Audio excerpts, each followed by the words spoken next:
YouTube live, అలానే మాక్ 2 దానికి సంబంధించిన యూట్యూబ్ లైవ్ని మనం కంప్లీట్ చేసుకున్నాం. ఈరోజు మాక్ 3 ఎగ్జామ్ మార్నింగ్ జరిగింది, దానికి సంబంధించిన డీటెయిల్డ్ సొల్యూషన్స్ డిస్కస్ చేయబోతున్నాం. సో ముందుగా వెయిటేజ్ గురించి డిస్కస్ చేద్దాం. So what's the weightage for the mock test 3? So you can go through the weightage.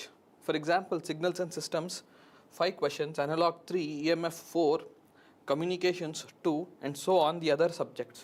So ఈ విధంగా ఈ సబ్జెక్ట్స్కి వెయిటేజ్ ఇవ్వడం జరిగింది. సో నెక్స్ట్ ఏం చేద్దామంటే సిగ్నల్స్ అండ్ సిస్టమ్స్కి సంబంధించిన క్వశ్చన్స్, దాని డీటెయిల్డ్ సొల్యూషన్స్ మనం డిస్కస్ చేయబోతున్నాము. So look at the first question students. ఇలా ఒక డిస్క్రీట్ టైం సిగ్నల్ ఇచ్చి దాని ఫండమెంటల్ పీరియడ్ అడుగుతున్నాడు. ఇది చాలా చాలా సింపుల్ అండ్ ఇంపార్టెంట్ కూడా. సో టైం పీరియడ్ ఎలా కనుక్కుంటారు అంటే దానికి కూడా ఒక రిలేషన్ ఉంది. ఏంటి ఆ రిలేషన్? N equal to 2π/ω0. ω0 ఎంత అంటే 0.15π ఇంటూ ఎం. సో క్యాన్సిలేషన్ చేసుకుందాం. So pi so this is 0.15. దీన్నే మనం 200/15 ఇంటూ ఎంగా రాసుకోవచ్చు. 5 టేబుల్లో క్యాన్సిల్ చేస్తే 5 3s are 5 40s are. So what is left is 40/3 into M. So మనకేం కావాలంటే ఈ ఎన్ ఒక ఇంటీజర్ అయి ఉండాలి, పాజిటివ్ ఇంటీజర్ అయి ఉండాలి. పీరియాడిసిటీ కదా, so it repeats for so and so integer samples అని చెప్తూ ఉంటాం. సో ఈ మొత్తం వాల్యూని ఇంటీజర్ చేయాలి. సో దానికోసం మనం ఎం వాల్యూని 3గా చూస్ చేసుకోవాలి. If you choose M as 3, so what's the value of n students? The value of n is clearly 40. అంటే ఈ పీరియాడిక్ సిగ్నల్ ప్రతి 40 శాంపుల్స్కి రిపీట్ అవుతుంది. Let's go to the next problem. ఇలా g of n, h of n ఇచ్చి y of n is h of n convolved with g of n. What's the value of y of 3 అని అడుగుతున్నాడు. ఒకవేళ మీకు z transforms కనుక తెలిస్తే ఈ y of 3 కనుక్కోవడం చాలా సింపుల్. సో ఎలా కనుక్కుంటారు y of 3ని? So first of all, what is the relation between y, h and g? So let's write that y of n is h of n convolution with g of n. Let's apply the z transform, students. Y of z is h of z into g of z. Now substitute. So h of z, g of z ni substitute చేసుకోండి. substitute చేస్తే ఏమవుతుంది?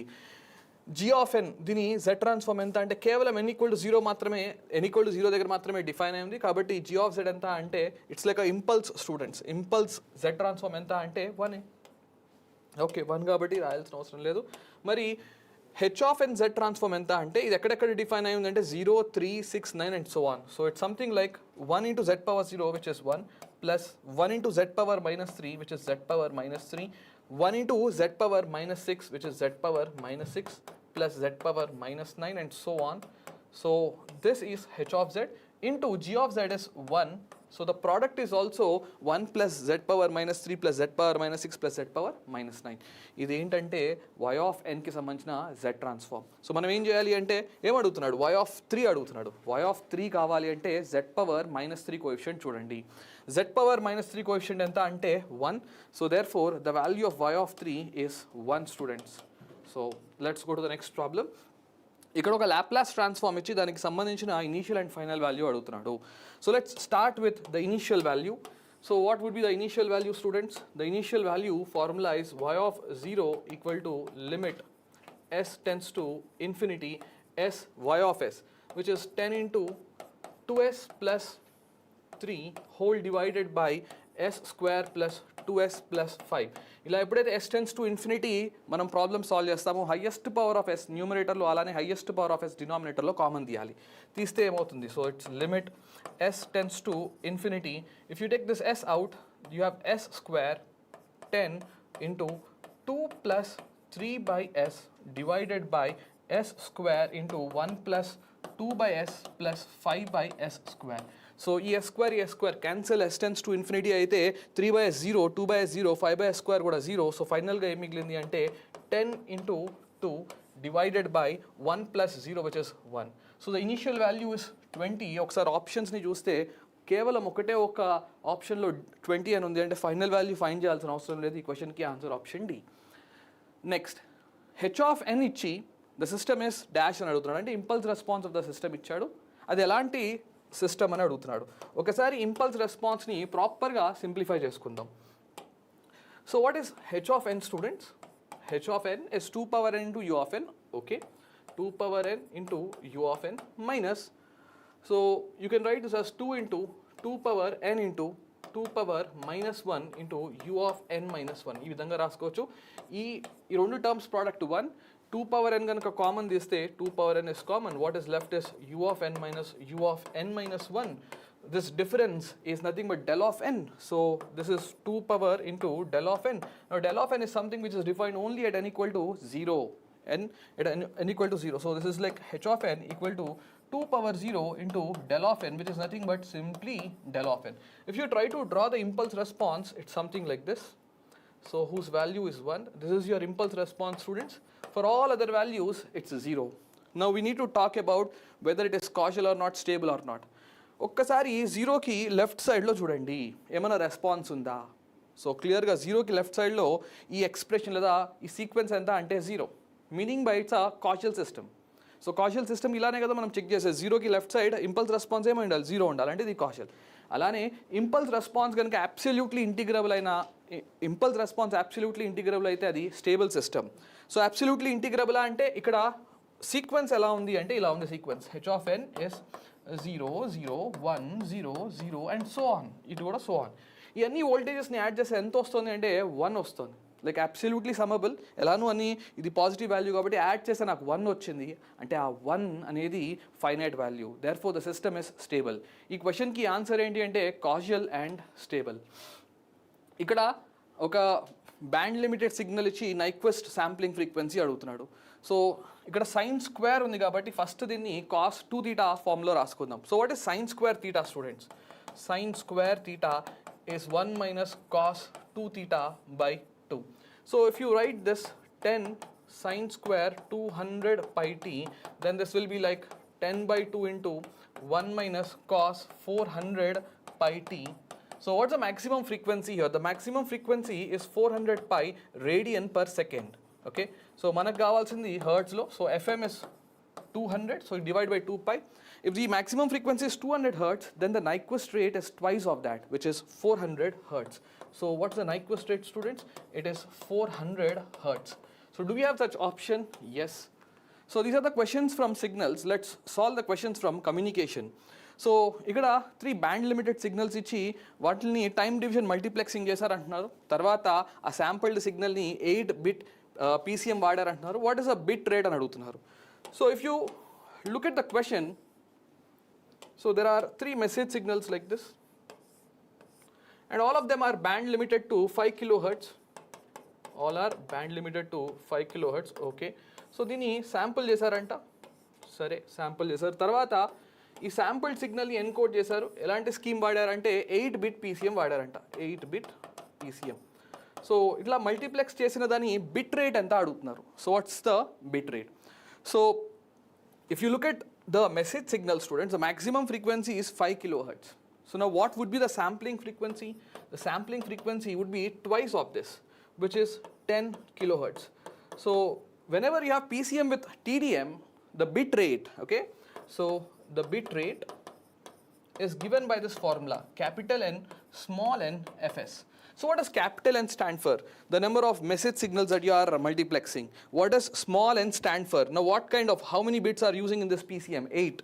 And fs stands for the sampling frequency. So the answer is like 3 into 8 into the sampling frequency is 10k. So 3 8s are 24. So 240 kilobits per second. Okay, so do we have such option 240? Yes. So this is the answer. So consider a transmission of binary data on a physical channel using 10-bit PCM. If message signal is band limited to 2 kilohertz, so this is a keyword, students, 2 kilohertz, and is sampled at twice the Nyquist rate. Ikkada oka trap anedi pettadu. So jagrataga ikkada manam data ni analyze cheyali. So determine the minimum bandwidth to transmit the signal. So minimum bandwidth is nothing but the bit rate by 2. So minimum bandwidth is bit rate by 2. Now what is bit rate, students? So bit rate, first of all we need to know what is the sampling frequency. So they are saying that it's band limited to 2 kilohertz, that's clear. And how is that sampled? It is sampled at a rate which is twice of the Nyquist rate. So first of all, Nyquist rate anta ante 2 into 2k, which is 4k. but the sampling frequency is twice of this. So twice means it is 8K. So this is Fs, students. Now the bit rate is NFS. So what's the bit rate, students? NFS. So what is N? It is 10. So it is 10 into Fs, which is 8K. So and then divided by 2. So do we have such options? Enta ostundi? 40 kilohertz ostundi minimum bandwidth. So this is the answer for the question. So next we have analog subject. Let's look at the questions in this. So they gave a circuit like this and they're asking select the correct option. Now you can see this is inverting terminal, this is non-inverting terminal. Now this non-inverting terminal is connected to the output. So usually whenever the non-inverting terminal is connected to the output in the feedback path, it cannot act like the amplifier. You can eliminate the options called non-inverting amplifier and inverting amplifier, and it is a well-known Schmitt trigger circuit, and it is inverting Schmitt trigger circuit because input is connected to the inverting terminal. So what's the answer? It is option D. Now they gave a op-amp circuit. What they want is V0. So we need to find the V0. So by looking into this, we can apply the virtual short concept. So what we will do is we will apply the virtual short concept. Since this terminal is grounded, so they'll both have the same potential. Since it is grounded 0 volts, we can assume that here we have 0 volts. Now you can apply KVL. Let's say the current passing in this loop be I. Come on, apply the KVL. So you can mark the polarities plus, minus, and then plus, minus. The current is flowing like this. That's the assumption. So if you try to apply, then this is like I into 2K, and then it's minus 1 volt, and then plus 2K into I has to be equal to what? 0. So from this you will get the value of I. So this is 4K into I. So I is nothing but 1 by 4 milliamperes. So which is 0.25 milliamperes. It's an ideal op-amp, students. So if you say that this is the current I, then the same current also flows through this resistor. So now you can also mark the polarities. So this is plus, this is minus. So you have 0.25 amperes flowing like this. The voltage drop here is 0.25 into 2, which is 0.5. So this is in milliamperes, by the way. So let me correct this. This is in milliamperes. This is in milliamperes. So what would be the voltage? The voltage would be 0.5 volts across this resistor. You have to be extremely careful with the polarities. Now what we want is V0. So you can see the voltage drop across this resistor with this polarity is 0.5, but what I want is this V0. So clearly V0 is nothing but minus of 0.5 volts because of the polarities. So do we have such option? Yes, it's option D. Now there is another question on op-amp. So you can see the circuit shown in the figure uses an ideal op-amp working with 5 volt power supply. The output voltage V0 is equal to dash. So they have marked certain voltage here V0. We need to find that voltage. So it is given that it is ideal op-amp. So there is no current flowing here. So whatever 1 milliamp, it flows like this. So that is the first thing. Can we redraw this circuit? Let's try to redraw this circuit. So when you try to redraw, let's draw the op-amp first. So let me put the inverting terminal here, non-inverting terminal here. And the inverting terminal, if you observe, there is a current source like this. And there is a resistor like this. And then this is grounded. Yes, it is grounded. Now you have to be a little careful. So the non-inverting terminal is this. There is a minus sign here. So minus sign here. So is everything okay? Yeah, this is 1 milliamp. Now I want to see what is V0. Okay. So let's connect this here. What we want is V0. You have to mark V0 polarities carefully. So for that, what I'll do is I'll cross verify once again. This is inverting terminal. So where is the inverting terminal? So here is the inverting terminal. So there is a minus here. So you have to be a little careful, and then plus here. So you need to measure this. How do you measure this? First of all, 1 milliamp flows through this. This is 2K, students. So when this flows, there's a voltage drop across this resistor. How much is that? It would be 2 volts. Let us say that this voltage is Vx. So now what is Vx, students? Almost the same problem we have solved. Vx is clearly minus 2 volts because of the polarity. But what we want is V0. Okay. So if you carefully observe, V0 is minus Vx, making the final answer to be 2 volts. So most of the students either answer it as 2 volts or -2. You have to be careful with this polarities. So it is 2 volts, students. Now let's also look at the questions of electromagnetic theory. So the first question says, if the electric static potential in the cylindrical coordinates is rho cos phi volts, then electric field magnitude is what? So we have this expression, electric field magnitude is minus gradient of V.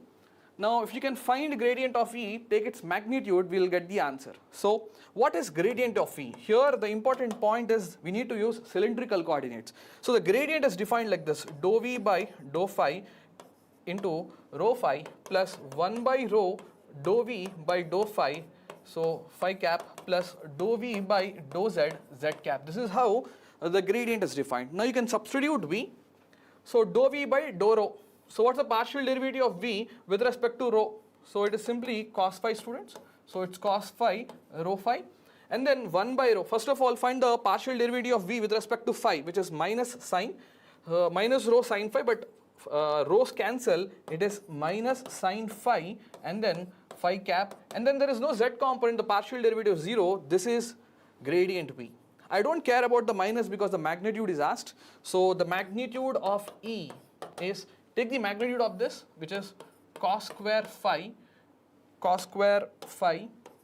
plus sine square, minus sine square phi or sine square phi, both are same, so which is 1. So the magnitude here is 1.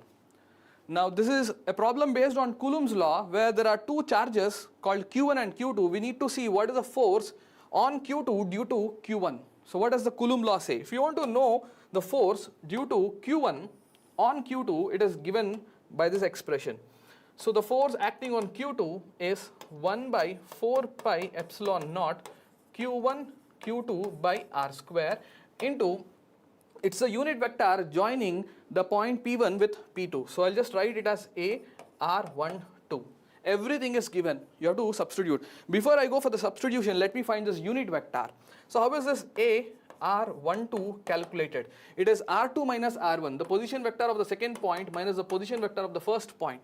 So you can see this is the second point and where is the first point? This is the first point. Now when you find the difference, the x coordinate cancels, the z coordinate cancels, it's 3 minus 2, which is j. So 1 times j, 1 times j. Anyway, this is a unit vector, so no need to divide by its magnitude. So this is AR12. You can substitute all these values here, 1 by 4 pi epsilon naught. Q1, what is Q1? It is 4 pi into 10 power minus 3. What is Q2? It is 8.854 into 10 power minus 9. What else we need? We need R square. So what's the distance between the 2 points? Like x coordinates difference cancel, z coordinates difference cancel. 3 minus 2 is 1 square. So the distance is 1, so it doesn't matter. And into what? Into j. Now this Q1, Q2 are given in such a way that this 4 pi cancels. So this is 10 power minus 3 into 10 power minus 9 is 10 power minus 12. 8.85 into 10 power minus 12 is nothing but the value of epsilon naught. So everything cancels. You are left with force equal to simply J newtons. Do we have any option like that? J or in the direction of Y? Yes, we have, which is option A. This is a problem which is based on Coulomb's law, students. Now what does the Ampere law states? According to the Ampere's law, the line integral of the magnetic field along the closed path is equal to the current induced due to that current induced along the path. So what is that relating? It is relating the magnetic field and the current. So do we have any options in which magnetic field and current are mentioned? Yes. So the answer is C. Now what does they say in this question? Across which type of boundary does the electric field have a continuous tangential component? So the tangential component of the electric field, so this is a theoretical question, so you have to be very good with the concept. The tangential component of the electric field across any dielectric interface is continuous. Across any dielectric interface it is continuous. So irrespective whether the surface is charged or charge free. So what do you think is the answer for this question? So the answer for this question, it is continuous across any boundary. So here we have completed questions from signals and systems, communications, analog and EMF. We will continue with the other subjects now.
So let us discuss about general studies questions.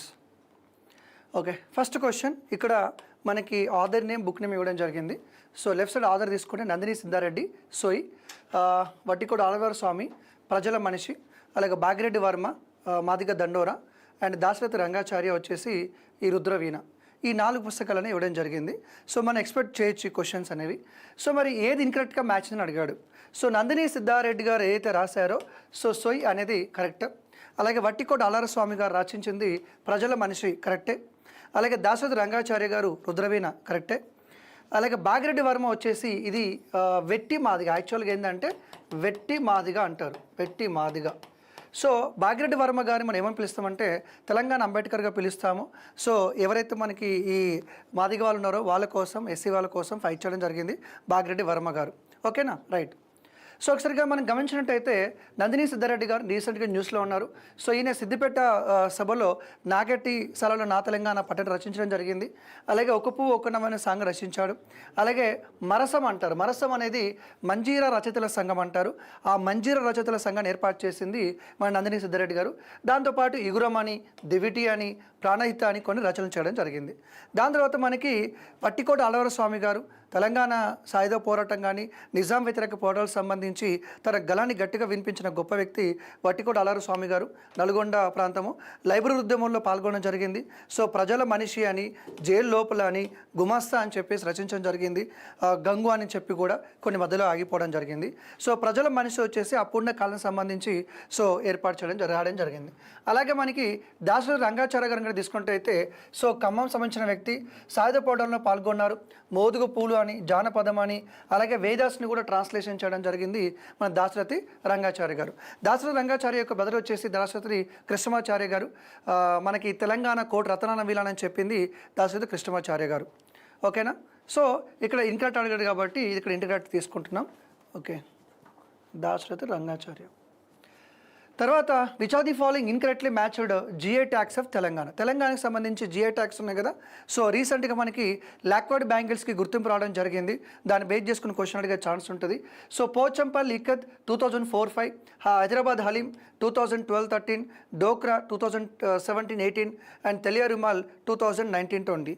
ఏది incorrect match ఉందని అడిగాడు. ఇక్కడ హైదరాబాద్ హలీం వచ్చేసి 2012-13 కాదు, అది 2000 మనకి 11-12 కిందకి వస్తుంది. సో ఇది ఒకటి ఇయర్ రాంగ్ ఇవ్వడం జరిగింది. మరి తెలంగాణకు సంబంధించి చాలా వాటికి ఈ జిఐ ట్యాగ్ రావడం జరిగింది. మాకు తెలుసు పోచంపల్లి ఇక్కత్ కానీ, అలాగే సిద్దిపేట గొల్లబొమ్మ సారీస్ కానీ, అలాగే దాంతోపాటుగా మనకి ఫుడ్ తీసుకుంటే హలీం కానీ, బంగినపల్లి మ్యాంగోస్ కానీ, అలాగే తెలియ రుమాల్ కానీ, అలాగే నిర్మల్ సంబంధించి మనకి నిర్మల్లో ఫర్నిచర్ ఉంది, నిర్మల్ ఆర్ట్ ఉంది, తెలిసిందే కదా. అవైతే ఒకసారి మీరు చూసుకోండి. జిఐ ట్యాగ్ సంబంధించి అడిగే ఛాన్స్ ఉంటుంది.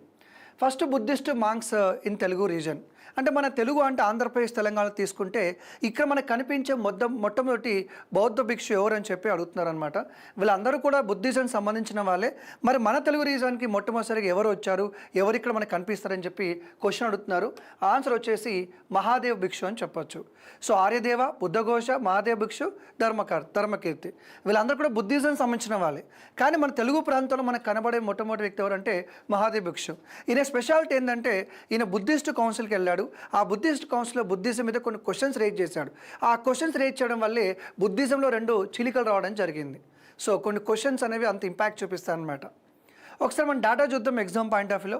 ఆర్యదేవ వచ్చేసి మహాయాన బుద్ధిజం ప్రమోట్ చేశాడు. అండ్ ఆచార్య నాగార్జున యొక్క స్టూడెంట్ అనమాట. ఇతను సింహళ దేశం నుంచి, శ్రీలంక నుంచి వచ్చాడు. అలాగే పుస్తకం కూడా రచించడం జరిగింది. నెక్స్ట్ వచ్చేసి మనకి బుద్ధఘోష, మగధ సామ్రాజ్యానికి సంబంధించిన వాడు, అక్కడ పనిచేశాడు. ఇతను శ్రీలంకకు వెళ్ళడం జరిగింది. ఇతను శ్రీలంకకు వెళ్ళి అక్కడ బుద్ధిజాన్ని ప్రమోట్ చేసి మళ్ళీ అక్కడి నుంచి రావడం జరిగింది. ముఖ్యంగా పాలీ భాషలో వచ్చేసి బుద్ధిజాన్ని ప్రమోట్ చేశాడు. విశుద్ధ మాగి అని చెప్పి పుస్తకం రచించాడు. థేరవాద బుద్ధిజాన్ని ప్రమోట్ చేశాడు. అలాగే మనకి ధర్మకీర్తి అంటాం, ద కాంట్ ఆఫ్ ఇండియా అని కూడా పిలుస్తారనమాట. సో ఇతను బుద్ధిజం ఫిలాసఫీ సంబంధించి రీసెర్చ్ లాంటివి చేయడం జరిగింది. న్యాయ బిందు అనే పుస్తకాన్ని రచించాడు.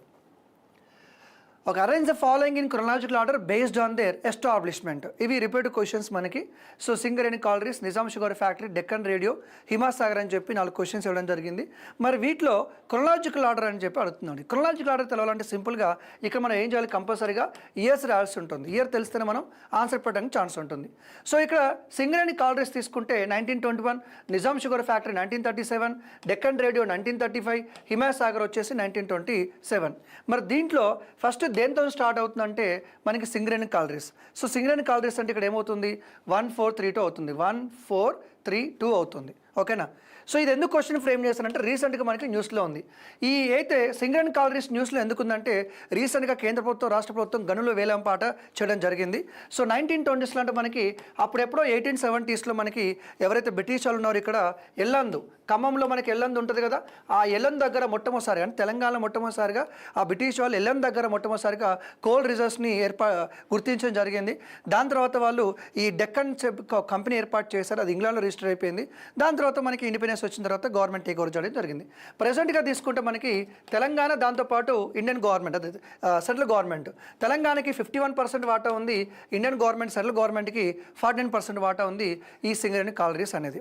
తర్వాత నిజాం షుగర్ ఫ్యాక్టరీ ఎందుకు న్యూస్లో ఉందంటే రీసెంట్గా సీఎం రేవంత్ రెడ్డి గారు ఒక కమిటీని అపాయింట్ చేశారు.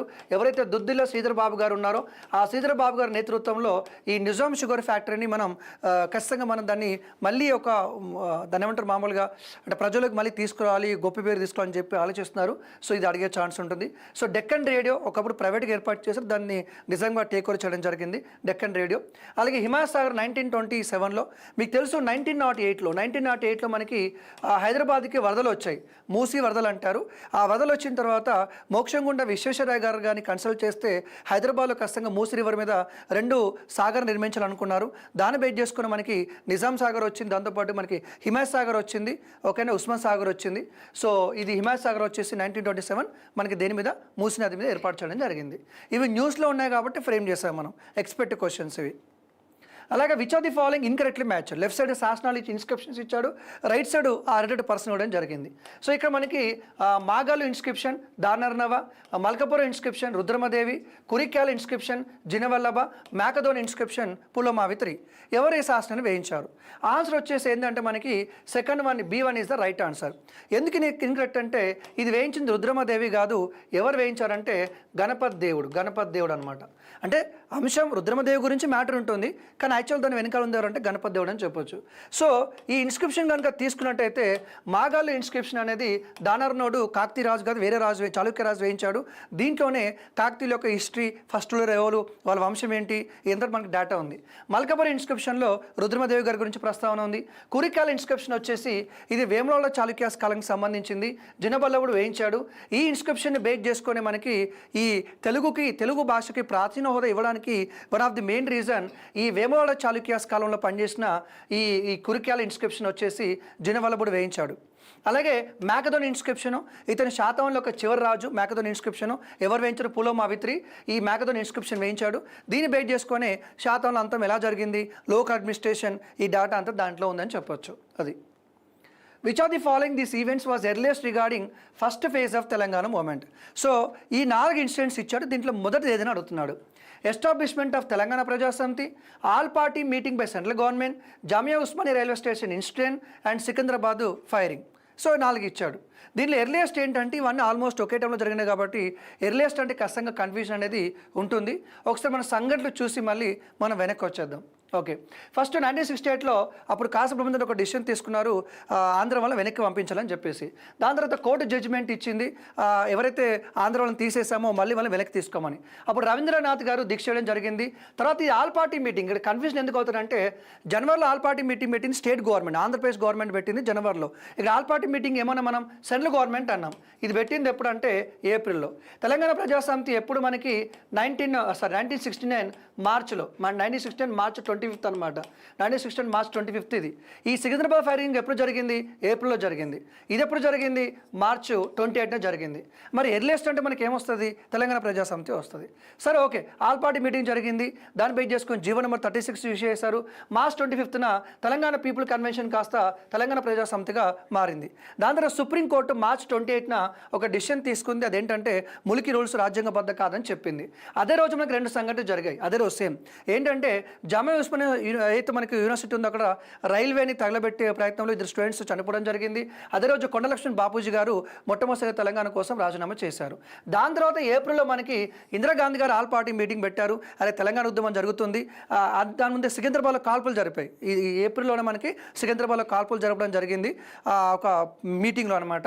సో ఈ ఇన్సిడెంట్ బాగా అవుతుందని చెప్పేసి సో మన ఇందిరాగాంధీ గారు ఈ యొక్క ఆల్ పార్టీ మీటింగ్ పెట్టి అప్పుడు మనకి ఏం అనౌన్స్ చేశారు? 8 పాయింట్ ఫామ్లో అనౌన్స్ చేశారు. దీన్ని బేస్ చేసుకునే వశిష్ఠ భార్గవ్ కమిటీ, వాంచు కమిటీ, తర్వాత పి నరసింహరావు గారి పరిపాలన వచ్చింది. తర్వాత సుప్రీంకోర్టు జడ్జిమెంట్ వచ్చింది, మురికి రూల్స్ చెల్తాయని చెప్పి సుప్రీంకోర్టు జడ్జిమెంట్ వచ్చింది. దాన్ని బేస్ చేసుకొని జయాంధ్ర ఉద్యమం వచ్చింది. ఇటు తెలంగాణ మూవ్మెంట్ జయాంధ్ర ఉద్యమం బేస్ చేసుకొని మన ఇందిరాగాంధీ గారు 5 పాయింట్ ఫామ్లా 6 పాయింట్ ఫామ్లో ఇవ్వడం జరిగింది. ఇవన్నీ కూడా ఖచ్చితంగా మీరు డేట్స్తో సహా గుర్తుపెట్టుకోవాలి ఎగ్జామ్లో. ఒక which are the following event organized by all India people's resident forum. ఇక్కడ 4 సభలు ఇచ్చాడు. ఈ 4 సభల్లో ఎవరైతే ఈ పీపుల్స్ వర్క్ గ్రూప్ సంబంధించిన ఆర్గనైజేషన్ వీళ్ళు ఏ సభను నడిపించారని చెప్పేసి క్వశ్చన్ అడిగాడు. ఆన్సర్ వచ్చేసి వరంగల్ డిక్లరేషన్. ఓకే, ఒకసారి ఇక్కడ జస్ట్ నేను మీరు స్క్రీన్ని స్టాప్ చేసి చూసుకోండి, ఇది ఎక్స్ప్లెనేషన్ చేయలేను ఇప్పుడు. ఈ సభలో ఖచ్చితంగా ఎగ్జామ్లో అడుగుతారండి. First forum for freedom of expression meeting జరిగింది ఒక జర్నలిస్ట్ గురించి. ఈ మీటింగ్లోనే రీసెంట్గా మన గద్దర్ గారు చనిపోయారు కదా, అమ్మ తెలంగాణమా ఆకలికేకల రాజ్యమా పాట పాడింది గద్దర్ గారు ఈ సభలోనే. అలాగే దగాపట తెలంగాణ పుస్తకం ఇక్కడే ఆవిష్కరించడం కూడా జరిగింది. ఈ మీటింగ్లో డెసిషన్ తీసుకున్నారు ఒక పెద్ద సభ ఏర్పాటు చేయాలని. దాన్ని బేస్ చేసుకుని వచ్చింది మనకి భువనగిరి సభ. సో ఇట్లా సభలు ఉన్నాయి. ఈ మంత్ వైజ్గా ఉంది. స్క్రీన్ స్టాప్ చేసి మీరు ఈ డేటాని మీరు ఒకసారి చూసుకొని గుర్తుపెట్టుకోండి. Grow portal rated to agro forest launched by. Grow portal రీసెంట్గా లాంచ్ చేయడం జరిగింది. ఎవరు లాంచ్ చేస్తారని అడుగుతున్నాడు. సో అది ఎవరు లాంచ్ చేస్తారంటే నీతి ఆయోగ్ లాంచ్ చేయడం జరిగింది. సో మనకి ఆగ్రో ఫారెస్ట్రీ అంటారు. అంటే ఏంటంటే దాని అర్థం అగ్రికల్చర్తో పాటుగా ఇంకేం చేయాలి, మన ఫారెస్ట్ కూడా డెవలప్ చేయాలి. దాన్ని ఆగ్రో ఫారెస్ట్రీ అంటారు.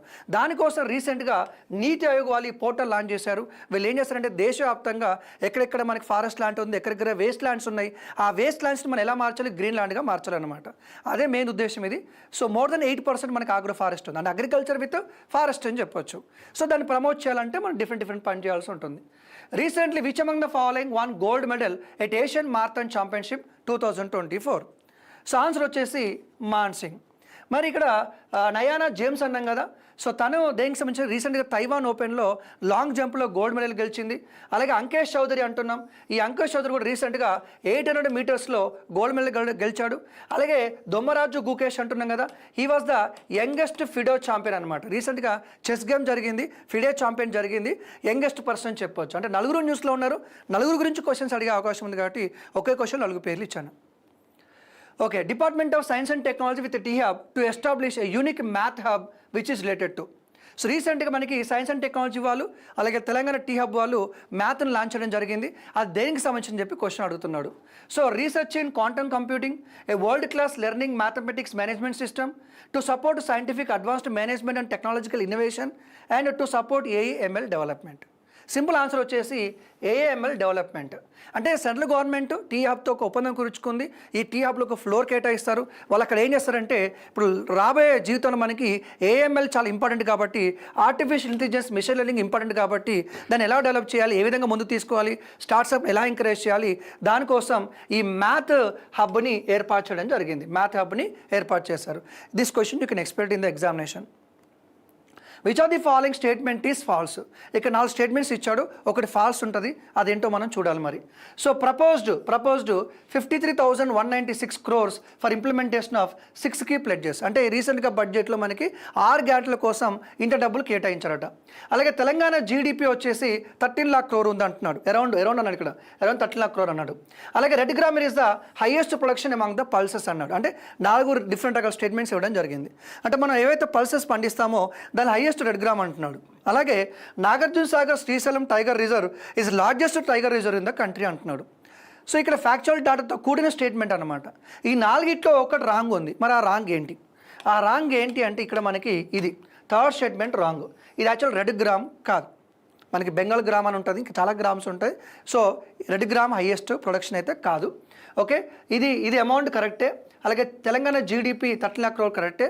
అలాగే Nagarjuna Sagar Srisailam tiger reserve largest in the country. So ఇది రీసెంట్గా మనకి బడ్జెట్ క్వశ్చన్ ఎక్స్పెక్ట్ చేయొచ్చు. టోటల్ బడ్జెట్ వచ్చేసి 2.75. అలాగే ఇది రెవెన్యూ ఎక్స్పెండిచరు, ఇది క్యాపిటల్ ఎక్స్పెండిచరు. ఇగో ఇది ఏ పథకానికి ఎంత కేటాయించారు అనేది ఒకసారి మీరు చూసుకోవాలి. కొన్నిసార్లు ఇది ఇచ్చి రైట్ సైడ్ అమౌంట్ ఇవ్వచ్చు, లేదా క్రొనాలజికల్ ఆర్డర్ అడగచ్చు, చూసుకోండి ఒకసారి. అలాగే తెలంగాణ జీడిపి కనుక తీసుకుంటే ప్రజెంట్గా 13.13 lakh crore ఉంది. జీడిపి గ్రోత్ రేట్ వచ్చేసి 16.3% ఉంది. అలాగే అగ్రికల్చర్ 19.8, ఇండస్ట్రీస్ 17.3, సర్వీస్ సెక్టర్ 62.9 అని చెప్పొచ్చు. ఇది ఒకసారి మీరు చూసుకోండి, స్క్రీన్ పాజ్ చేసి. ఓకే, ఇది ఫారెస్ట్కి సంబంధించి ఇది రిపీటెడ్ క్వశ్చన్ అండి. తెలంగాణలో మనకి ఎన్ని నేషనల్ పార్క్స్ ఉన్నాయంటే 3 నేషనల్ పార్క్స్ ఉన్నాయి. కాసు బ్రహ్మేందర్ రెడ్డి, మృగవాణి, మహావీర్. ఈ 3 కూడా మన హైదరాబాద్ రంగారెడ్డి ఇక్కడ మన దగ్గర ఉన్నాయి. సో ఏది పెద్దది ఏది చిన్న అడిగే ఛాన్స్ ఉంటుంది. అలా కాకుండా మనకి కైవాల్ టైగర్ రిజర్వ్ అని చెప్పేసి డిఫరెంట్ టైగర్ రిజర్వ్స్ ఉన్నాయి. లెఫ్ట్ సైడ్ మీకు సాంచురీ ఇస్తాడు, రైట్ సైడ్ డిస్ట్రిక్ట్ ఇస్తాడు. సో ఒకసారి మీరు చూసుకుంటే ఎగ్జామ్ పాయింట్ ఆఫ్లో మనకి సులభంగా ఉంటుంది. సో ఇది జనరల్ స్టడీకి సంబంధించిన explanation. Next our honorable faculty member Basha sir will take the lead.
Yes, good evening everyone. Let's see the questions from machines. First question is this: an open delta transformer is applying a purely resistive load, then the operating power factor of 2 single phase transformers in open delta are dash. What is the answer for this? So open delta lo 2 single phase transformers work అవుతున్నాయి. So ఈ 2 single phase transformers ఏ power ఫ్యాక్టర్తో operate అవుతున్నాయి? If load is connected is unity power factor load. So remember, load UPF అయినా సరే ఈ 2 single phase transformers యూపీఎఫ్తో operate అవ్వవు. So they operate at 0.866 lag and 0.866 lead. So అది మనకు వస్తుంది మన ఫేజర్ డయాగ్రామ్ నుంచి. Cos 30 degrees leading one transformer and cos 30 degrees lagging another transformer. So option C correct for this. Next question. A single phase 7 kVA 1400 volt by 400 volt 2 winding transformer has a power input of 210 watts during short circuit test at rated current. Okay, calculate equivalent resistance referred to LV side. Generally short circuit టెస్ట్లో మనం resistance, reactance, ఇంపిడెన్స్ని కనుక్కుంటాం. సో ఇక్కడ మనం కనుక్కునేది with respect to HV side, because short circuit test generally which side we prefer to do, always we prefer to do on HV side. Okay, so HV side మనకి resistance వస్తుంది, but we need to calculate resistance refer to LV side. LV is here secondary side. So first calculate input power is 210 watts during short circuit test కదా. ఏదైతే input power ఉందో, so what is that input power? Active power which is copper loss only. So we can write as 3I²R or we can write as it is VI cos phi. So based on the question ఇక్కడ మనకి resistance కనుక్కోవాలి కాబట్టి directly the power input under short circuit ఏమవుతుంది? Copper లాసే అవుతుంది. So directly take I²R, it is I²R. But which current we have to take here? So short circuit test generally we do on HV side. So HV side rated current కనుక్కోండి. ఎలా వస్తుంది rated current here? 7K kVA rating divided by 1400 volt. So you will get 5 amperes it is. Now substitute here. 210 equal to 5 square into resistance, let R01, total resistance with respect to HV side. So if you calculate, you will get some 8.4 ohms it is. Okay, 8.4. కానీ ఇక్కడ ఆప్షన్స్లో మీకు 8.4 కూడా ఉంది, but ఇది answer కాదు, because we have to find resistance with respect to LV side. So if you transfer this resistance to with respect to LV side, we call R01 dash, it will be K square R01. So మీరు calculate చేస్తే ఇక్కడ K అనేది 400 by 1400 square, 400 by 1400 square into R01, we got 8.4. So no need to struggle much. So here options is given. You can see less than 1 వస్తుంది definitely ఈ value. So less than 1, only one option is there, that is 0.68 ohms. Okay, next question. Two transformers operating in parallel to share a load in proportion to their ratings. Okay, based on their rating, avi share cheyali proportionally, proper sharing. If one transformer of rating 12 kVA having per unit impedance of 0.2 per unit, then 6 kVA transformer should have per unit impedance of dash. So two transformers unnai. So oka transformer 12 kVA and its per unit impedance 0.2. Then other transformer 6 kVA అయితే దాని per unit impedance ఎంత ఉండాలి. So ఇది directly కండిషనే ఇది. The per unit impedance of two transformer should be equal based on their own kVA ratings. So ఇది 0.2 అయితే ఇది కూడా 0.2నే అవ్వాలి based on it 6 kVA it self. So that is the condition it self. So answer is be here. Next question. A 100 volt separately excited DC generator supplying 10 amperes to a load. The armature resistance is 0.5 ohm. If it is operated as a motor and at same excitation and same current and voltage, then the ratio of motor speed to generator speed. మనం motor speed to generator speed ని కనుక్కోవాలి. Simple question. Separately excited generator initially supplying 10 amperes. At what voltage? 100 volts. Now same generator operating as a motor at same voltage, same current and same resistance 0.5 ohm, then what is the ratio of motor speed to generator speed? So మనకి EMF equation నుంచి తెలుసు, n proportional to E by 5. So ఈ relation use చేయండి. Motor speed by generator speed ఏమవుతుంది? EB divided by EG into 5G divided by 5M అవుతుంది. కానీ ఇక్కడ flux అనేది ఏమిటి రెండిట్లో? Separately excited means whether it is generator or motor, field is constant కాబట్టి ఇది క్యాన్సిల్ అయిపోతుంది. సో EB EG కనుక్కోవాలి. What is EB? V minus IARA, 100 minus IA is given 10 amperes, RA is 0.5 divided by EG is 100, V plus IARA, 100 plus 10 into 0.5. So you will get 95 here and this is 105. So definitely it is less than 1. So only 0.9, 0.65. So near to 1 but not equal to 1. So less than 1. So only 0.9. Or if you solve also you will get 0.9 it is. Option B. Next, a 4-pole, 4 kilowatt, 200 volt lap connected DC generator rotating at 1000 RPM for the same speed and excitation if the winding reconnected to wave. So initially lap connection lo undi, now it is reconverted to wave. Okay, at same speed, then current rating will be dash. So manaki ikkada oka important point teliyali, that is whether the connection is lap or wave, power rating remains same in that. కానీ voltages currents మాత్రమే మారుతాయి. So which connection will give high voltage? Wave winding will give high voltage, lap winding will give low voltages. Now here power rating initially 4 kilowatt for lap. Even when we convert to wave, the power connection remains same 4 kilowatt అలానే ఉంటుంది. కానీ ఇక్కడ voltage ఏమవుతుందంటే, what is the voltage for lap? 200. But when it is converted to wave, this voltage will increase. As it is 4-pole case, lap will have 4 parallel paths. In each parallel path voltage is 200 volts. But when we convert to wave, we have only 2 parallel paths, so that the voltage will become double here. So it is 400 volts, but current unknown here. This current we need to calculate. Now what is the current rating? Power rating divided by this voltage will get 10 amperes. This is the current rating of wave. Okay, next question. Next, which of the following starter is suitable for high speed application of shunt motor? High speed. Generally for high speed we use flux control method. So flux control method lo 3-point starter will failed. Okay, that's why we use 4-point starter there. So for high speed application 4-point starter only suitable, but not 3-point starter. Next, in relation to synchronous machine, which one of the following statement is false? So it is given, first statement, first option is in salient pole machine xd greater than xq. So this is right only, but which is false is asked here.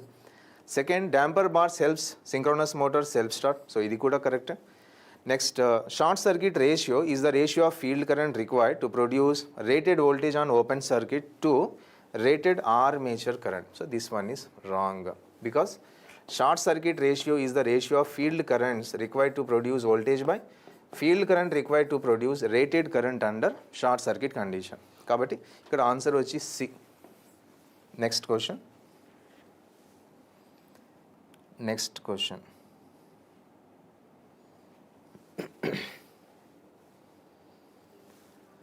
A three-phase synchronous motor operating at a rated load condition.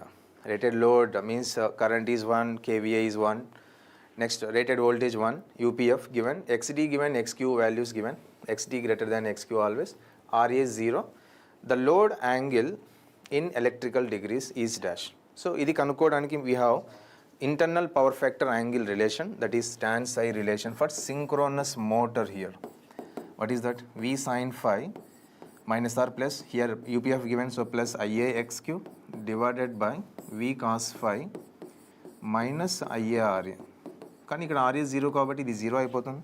So if you substitute rated values కాబట్టి voltage is 1, sine phi 0 because cos phi 1 కాబట్టి, plus IA is rated means 1, X Q given 1, V is 1, cos phi is also 1, minus 0. So overall this ratio is 1 కాబట్టి సై ఏమవుతుంది 45 degrees. As it is unity power factor case, delta equal to psi for UPF, this is 45 degrees. Okay, 45 degrees. Option C is right. Next one. A 300 kilowatt alternator driven by a prime mover of speed regulation 4%, while the prime mover of another alternator of rating 200 kilowatt has a speed regulation of 3%. When operating in parallel, the total load they can take without overloading any one of them. Without overloading any one of them. Generally, two alternators different speed regulation unnappudu, we have to choose, the shortcut is we have to choose which is the lowest speed regulation here. Which is the lowest speed regulation? One is having 4%, other is having 3%. Ikkada lowest emundi 3% undi. So according to 3% we calculate without overloading means. So for 3%, second alternator 200 kilowatt. This is having 3% కదా. So ఇది directly తీసుకొని 200 kilowatt full load, 200 kilowatt plus for the same 3% how much first alternator can supply. Actual దీని regulation 4%, 300 kilowatt for 4%, but 3% అయితే అది ఎంత అవుతుంది? That is 3 divided by 4 into 300. If you simplify 200 plus 225, 425 kilowatts we will get. So 425, ఏది ఉంది answer? Option C is right. 425 kilowatt. So use the same procedure. So any number of alternators or any number of alternators given in parallel, not only 2 or 3 or 4 anything, lowest ఉంటే ఏది lowest ఉంటే అది తీసుకొని, so convert remaining all. Okay, next. The power input to a 3-phase induction motor is 80 kilowatt. Input power means stator input given. The stator losses are 1.5 kilowatt. Gross mechanical power developed if the motor is running with a slip of 4%. So ikkada standard relation is there. Gross mechanical power kanukovali. So given is stator input. Stator input telusu maniki 80, stator losses kuda telusu 1.5. Now what is the rotor input power? Rotor input is stator input minus stator loss. 80 minus 1.5 will give 78.5 kilowatt. ఇది rotor input power. So మనకి relations ఉన్నాయి. Gross power by rotor input power ఏమవుతుంది 1 minus s by 1 అంటే 1 minus s. So from here gross power equal to 1 minus sleep given 0.04 into rotor input we got 78.5 kilowatt. So then you simplify change, you will get 75.36 kilowatt. Okay, 75.36 option A.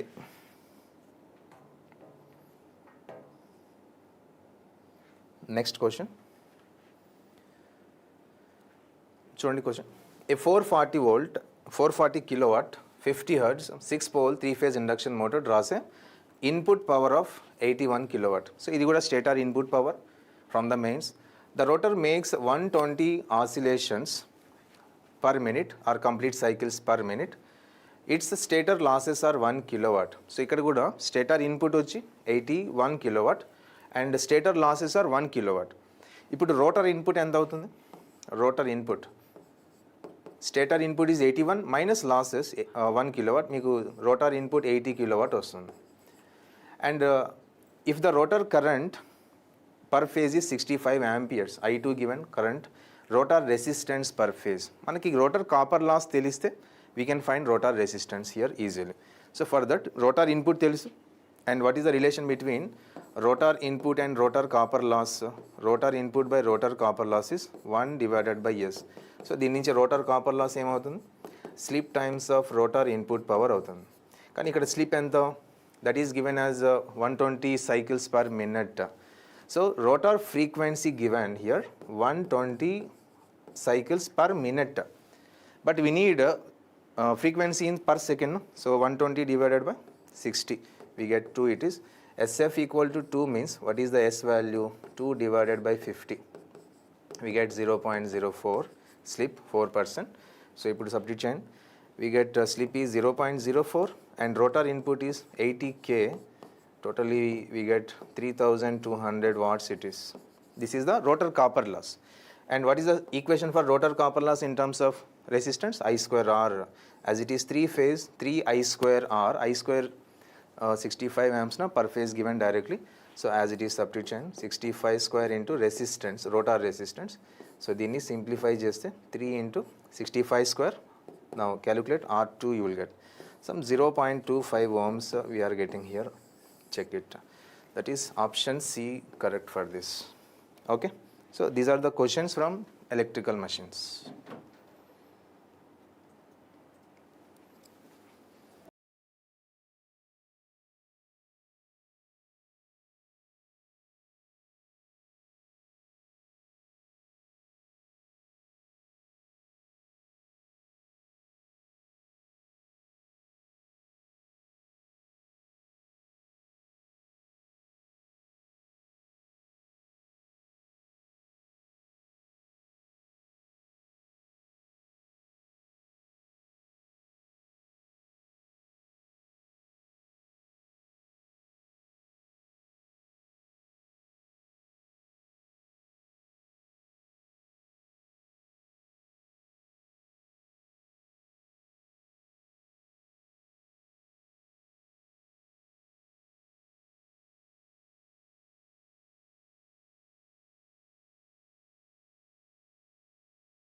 Hello guys, let us discuss now questions from subject power electronics. Okay, so first question, which of the following switches are unipolar bidirectional? Yeah, so here 4 switches given. So out of these 4, which are the unipolar and bidirectional, they have asked. Okay, let us discuss one by one. So here, if you check this first switch is a composite switch. Okay, so if I maintain the forward voltage here, plus, minus, and this voltage is V.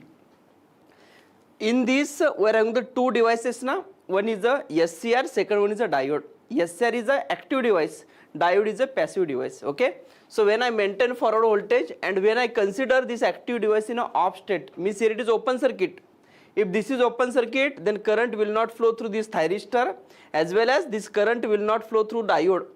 So current is not flowing from A to B when active device is in a off state. The meaning is this composite switch is blocking the forward voltage, right? It is blocking the forward voltage. Next, now when I maintain the same forward voltage and now when I turn on the active device, that is when active device is in a on state. Tell me, when active device is in a on state, my current will flow from A to B directly through the thyristor.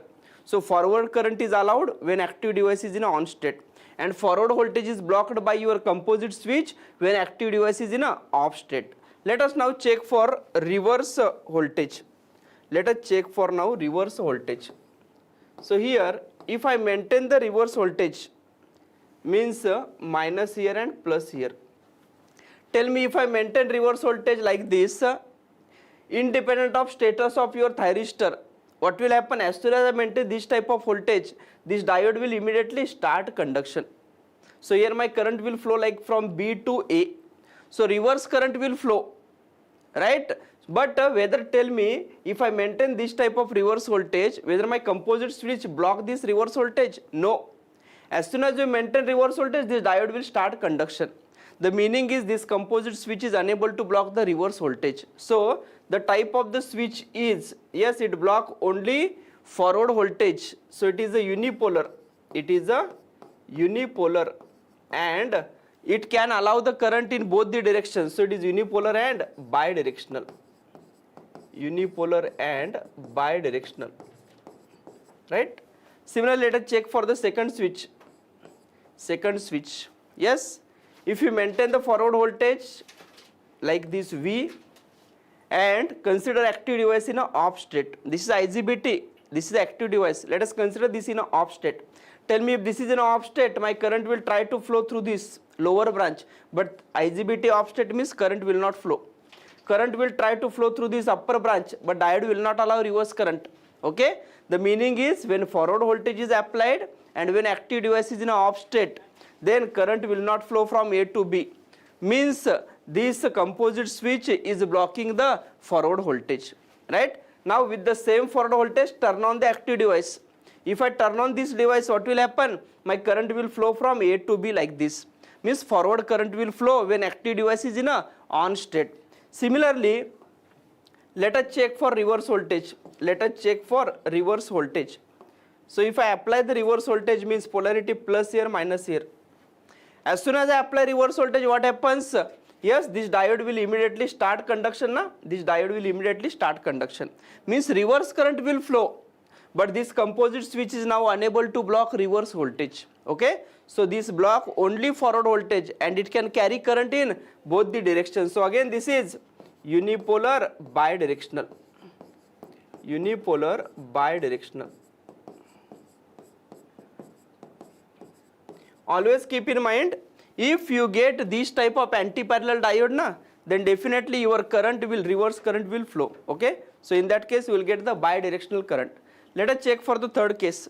BJT in series with diode. Let us maintain the forward voltage. If I maintain the forward voltage like a polarity plus here and minus here, this voltage is V, right? Plus minus V. When active device is in off state, when active device is in off state, what will happen? When active device is in off state, no current will flow from A to B. Means the forward voltage blocking is present. Forward voltage blocking is present. Alright. Now when I turn on the active device, then current will flow from A to B through this branch, right? That is like BJT and diode. Means forward current will flow and this will block the forward voltage when active device is in a off state. Similarly, let us check for the reverse voltage. Yes, the reverse voltage means plus here and minus here. As soon as I maintain reverse voltage, what will happen? Independent of status of this BJT. Yes, my diode will not allow this type of reverse current. Na? The meaning is this switch is blocking your reverse voltage. So this switch block the forward voltage and reverse voltage, right? And this switch carry only forward current. So it is bipolar unidirectional. This is a bipolar and unidirectional. Bipolar and unidirectional, right?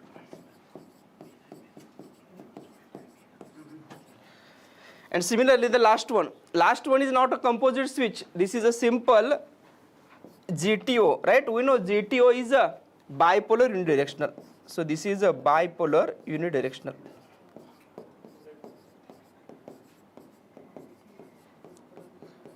So you can expect the questions, this type of questions repeatedly they have asked, okay? So they are asking which of the following are unipolar bidirectional, that is switch number 1 and 2, right? Switch number 1 and 2 only, right? Next. Yeah. The correct sequence of given devices in the increasing order of their speeds of operation. Yes? Increasing order of their speeds of operation means increasing order of their operating frequency. Okay, we know power MOSFET is having a highest operating frequency, that is the highest speed device is a power MOSFET. So my power MOSFET should be at the end. Increasing na means from here to here your frequency should increase, speed should increase. So power MOSFET IGBT. Definitely compared to power MOSFET, my IGBT is having somewhat lesser operating frequency. The operating frequency of power MOSFET is up to 1 megahertz. For IGBT, it is up to 50 kilohertz. After that, you are having the power BJT, somewhat lesser, 10 to 20 kilohertz, and the least is for SCR, right? So correct answer is option D. Okay, so sequence is SCR, power BJT, IGBT, and power MOSFET, right? Yeah.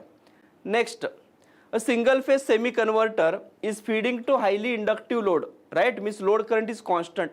The input to converter is a 230 volt 50 hertz single phase AC and load current is constant. Yes, the SCRs are operating at firing angle of 60 degree, alpha is 60 degree, and here the most dominant harmonic frequency in a source current is.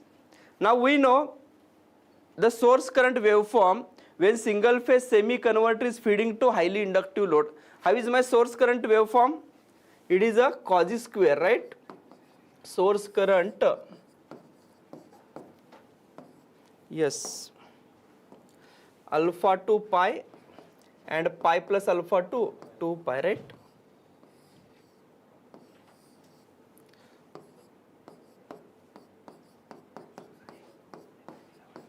Yes, this is I0 and minus I0. Cos square waveform, source current. Now what is the Fourier expression of this source current waveform?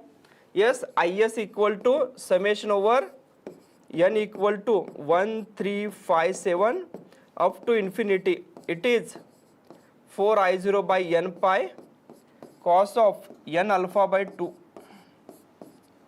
into sine of n into omega t minus alpha by 2. This is the Fourier expression.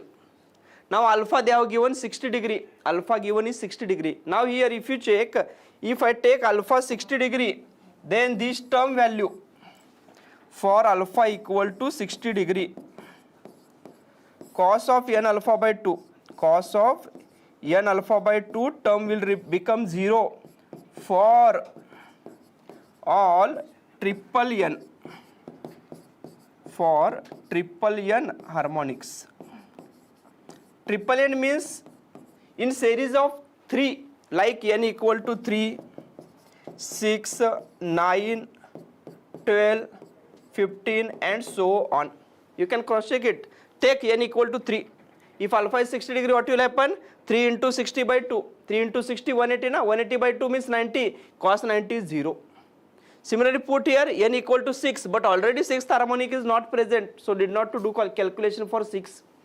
n equal to 9, check here n equal to 9, so cos of 9 into 60 by 2, you will be getting it as a 9 into 60 means 540, 540 by 2 means 270. What is cos 270? Again it is 0, okay. So all these triple n harmonics, this term will become 0. So tell me, can I say that if alpha is equal to 60 degree, in this waveform which harmonics will be absent? All even and triple n harmonics will be absent. So which is the most dominant harmonic? Fifth harmonic is the most dominant, right? So therefore I can write all even and triple n, all even and triple n harmonics are absent. Harmonics are absent. All right. So therefore most dominant harmonic is the fifth harmonic. And what is the frequency of fifth harmonic? 5 times the supply frequency.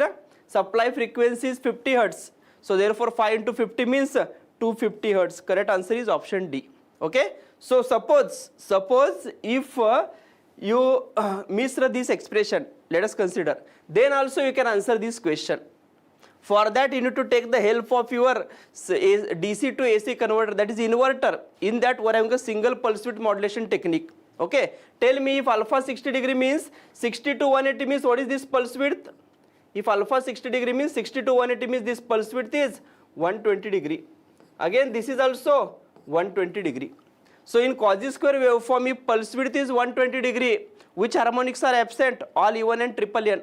In single PWM technique we have discussed, if pulse width is 120 degree, which harmonic is getting eliminated? Third harmonic is getting eliminated, right? If third is not present, means most dominant will be your fifth harmonic. Okay. So like this also you can answer this question. All right. Next, which of the following statement or statements is or are correct? Yeah, correct statements they are asking. First is, in voltage source inverter, unipolar bidirectional switches are used. Yes, which type of switches are used in VSI? Unipolar and bidirectional. Correct statement. Second, in current source inverter, unipolar unidirectional switches are used. In CSI, whether we use unipolar unidirectional? No. In CSI, which type of switches are used? Yes, it is a bipolar unidirectional. Bipolar unidirectional switches. In CSI, bipolar unidirectional switches are used. Next, VSI are suitable for capacitive loads. No, voltage source inverters are suitable for inductive load. Inductive load. And yes, current source inverters are suitable for inductive load. No, CSIs are suitable for which type of load? Capacitive. Right. So here out of these 4, the correct statement is only 1, right? So option A is the correct option. Next, the number of thyristors required for single phase to single phase cycloconverter of bridge type. Yes, single phase to single phase bridge type. How is the circuit diagram for single phase to single phase bridge type cycloconverter? It is an anti-parallel connection of 2 single phase full converters.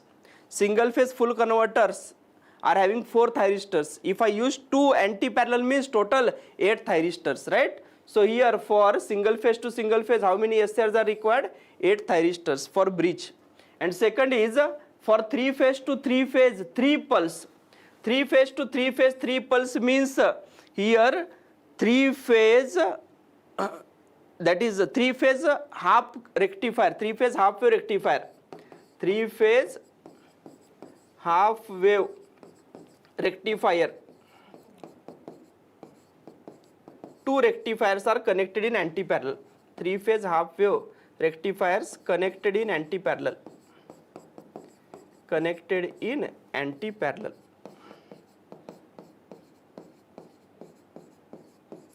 Right. So 3 phase half wave connected in anti-parallel. 3 phase half wave is 3 phase half wave rectifier is having 3 SCRs. 3 this side, 3 this side, both are anti-parallel na, so total 6, yes or no? That is for 3 phase to single phase. How many such will repeat? Again 2 more will repeat. So 6 into 3 means 18. So answer should be 8 and 18. 8 and 18, right? Option D. This is a 3 pulse, be careful. This is not a 6 pulse, right? For 6 pulse answer will be 36. But for 3 pulse it is a 18, right? Because 3 phase half wave rectifiers are connected in an anti-parallel. And here in single phase bridge type, 2 full converters are connected in an anti-parallel, right? So correct answer is 8 and 18. Next, a buck converter operating in steady state, the ripple in inductor current is equal to half of the ripple in capacitor current. Yeah, they are asking in terms of capacitor current. If you recall, the inductor current waveform for the buck converter, Yes, it is like this.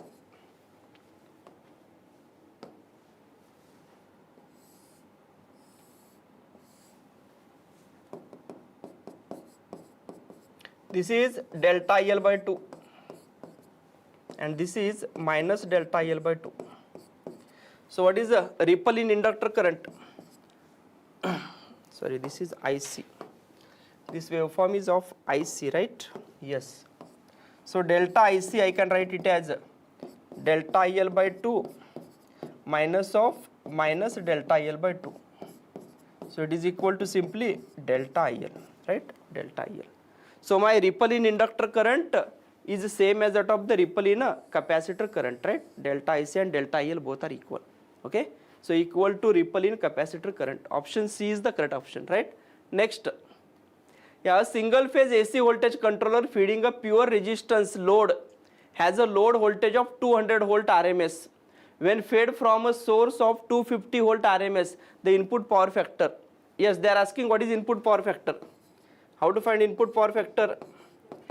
It is simply V0 RMS upon Vs RMS, na? Vs RMS.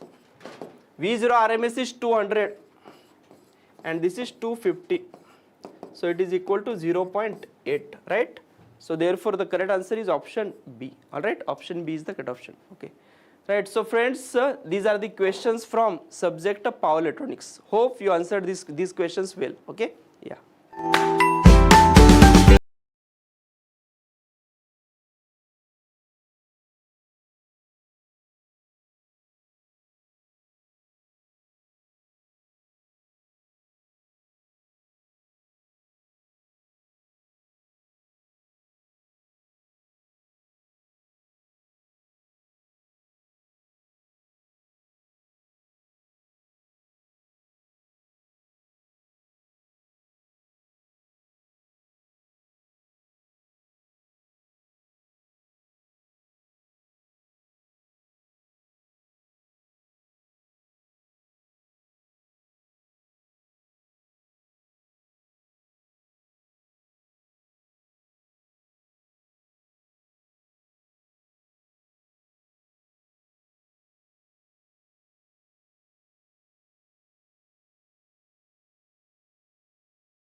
Good.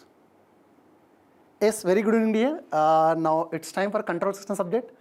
First, 18th question. Now observe an application of negative feedback system. The system is applied, negative feedback system, then gain is reduced from 400 to 200.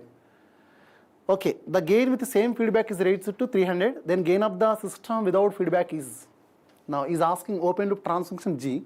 These are the options here. First of all, try to understand, okay, without application here. Now answer solution, application of negative feedback system. If you apply the negative feedback system, then gain is reduced from 400 to 200. Means before applying this is a G.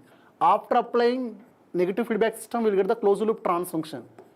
So given open loop trans function G equal to 400 and closed loop trans function 200 after applying negative feedback system. What is the closed loop trans function formula? Tell me.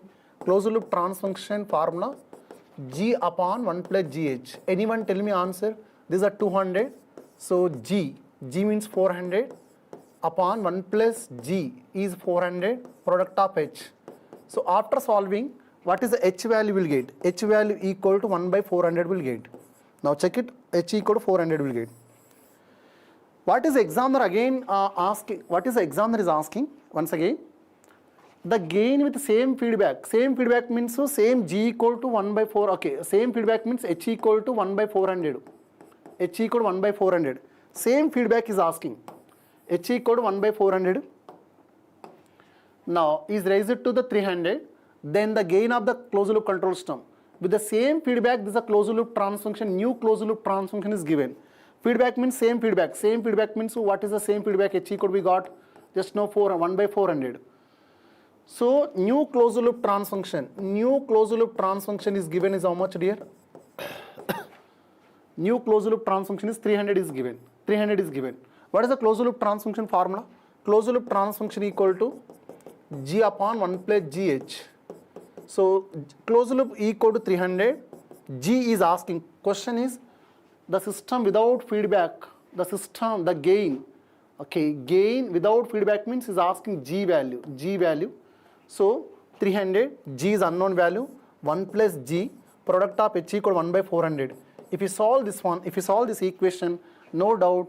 Otherwise, from the options you can verify. Option substitute E G value. What is the 300 you will get? So that is you will get G equal to 200 here. Anyone got it? Answer. Anyone got it? Yes. Control system. Yes. Now tell me. Yeah. Option C. No, dear. Students are given option C. Anil Kumar and no. Correct answer is 1200 is right answer. At least try for next one. Write down before writing a question number, write down while replying. So for me it is a better clarity. 18th question option you can write. Okay, na? Next time. Better try for next 19th question. Yes, 19th question. Observe. Consider the characteristic equation. It is a very simple question. Now Routh-Hurwitz method related. Everyone solve. Take the pen and paper. Yes, characteristic equation is given. Statement. Generally, this type of statements are also asking in the state level exams. Okay, this is the second statement, third statement, fourth statement. Then which of the following statements are incorrect? Be careful, incorrect here, not correct here. So is asking wrong answers. In the tension under the pressure, students may select the correct answers. No, is asking wrong options here. These are the options. 19th question. Now all of you copy the characteristic equation, then try to solve this one. Okay, fine. 18th question. Yes, very good. Now 19th question here. This is the 19th question. Now I am using Routh-Hurwitz method here. Routh-Hurwitz method. Simple S power 4. Everyone knows. In the classroom you have attended. Or basically it is S power 0. S power 4 coefficient is 2. Alternate elements 3. Alternate elements 10. Now next S power 3 coefficient 1. Alternate elements 5. So 0. 1 into 3. 3 minus 10. 3 minus 10 means minus 7, dear. Out of 4 elements, this element is 0. Next element should be 10. Minus 7 into 5. Minus 35 minus 10. Minus 7 into 5. Minus 35 minus 10. Minus 45. Minus 45 by minus 7. So that is a plus only. This is a positive symbol only. Minus minus cancel. Minus minus cancel. Okay na? Now this is a 0. Last element should be 10. Anyone tell me what is the overall sign here? It is overall positive. This is a positive na? Yes, dear students, tell me. This is a positive. So this is a positive sign. Here also positive. So positive sign. But here minus. Here overall positive. It is also positive. So sign has been changed. Positive to negative, negative to positive. Sign has been changed. No doubt system is unstable here. System is unstable. System is unstable. But is given, fourth statement is stable is given. Whether you observe or not, stable is given. So it is a wrong statement here. It is a wrong statement here. It is a wrong statement. It is a wrong only. Wrong only. Now, first statement it has a fourth one compulsory in the option. Fourth one is asking wrong statement. Here no fourth, only fourth. Without seeing, you can pick the option A. But remaining why wrong? It has two roots on imaginary. When the poles exist on the imaginary axis, one complete row should be 0. Here no complete row should be 0. All are no complete row is 0. Whenever complete row is 0, then only there is chances of existing poles on imaginary. So it is also wrong statement here. Wrong statement. Next, nicely here observe number of sign changes 2. So right side poles. RP equal to 2 dear. R means shortcut I am writing right. Left side poles equal to total poles 4 minus 2. So right side poles 2, left side poles 2. What is given? It has 2. Sorry, this is a 2 roots. TWO 2. Sorry, spelling. Okay, it is a 2 roots in the right of first plane. Correct statement. It has 2 roots in the left of correct statement. But your wrong statements are 1 and 4. Your wrong statements are 1 and 4. So option A is correct answer. Option A is correct answer. Yes, 19th, who is that one? Manvi Adepu. Yes, excellent dear. You are the first student. And Divya also given correct. Sai Charan, Nagunuri. Yes, super. In the speed you given means excellent, I can appreciate. Now, with this speed you are given answer means excellent dear. Remaining students also try. Try for next question also. Yes, 20 question number 20. For the feedback control system shown in figure. Wow, good. Little bit lengthy. Now, is asking phase crossover frequency is 4 radian per second, then the value of the parameter P is. Phase crossover frequency is given. These are the options here. These are the options given. So, examiner was given phase crossover frequency is 4 radian per second. What is the phase crossover frequency here? Phase crossover frequency equal to, according to the formula, phase at omega equal to omega PC must be equal to minus 180 degrees. This is a standard formula. Come on, help me. Given question, given phase, this phase we have to find 10 by 10 upon in the given question S product of S plus 2. So meanwhile I am solving. You have to send me with the question number also.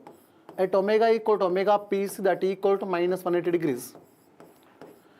Numerator phase angle of 10. So I am writing nicely here. Phase angle of 10 dear. Phase angle of 10, phase angle of S plus 2, phase angle of S plus P. That is nothing but, now here phase angle of 10, denominator means minus, phase angle of S plus 2. S plus 2 means 2 plus j omega, S means j omega, denominator means minus, P plus j omega. Wherever the omega is there, what is the examiner is asking? Substitute omega equal to omega PC dear. Substitute omega equal to omega PC, and that is here also equal to minus 180 degrees. Now next one here, phase angle of constant equal to 0 dear. Phase angle of constant is 0, no need to write. This is S equal to phase angle of S is 90 degrees. Standard. S power 1 is 90, S power 2 is 180, S power 3 is 270. So this is a tan inverse of imaginary part omega by 2. Omega, in the place of omega, omega PC. Phase crossover, that is a P different, this P is different. This is a tan inverse of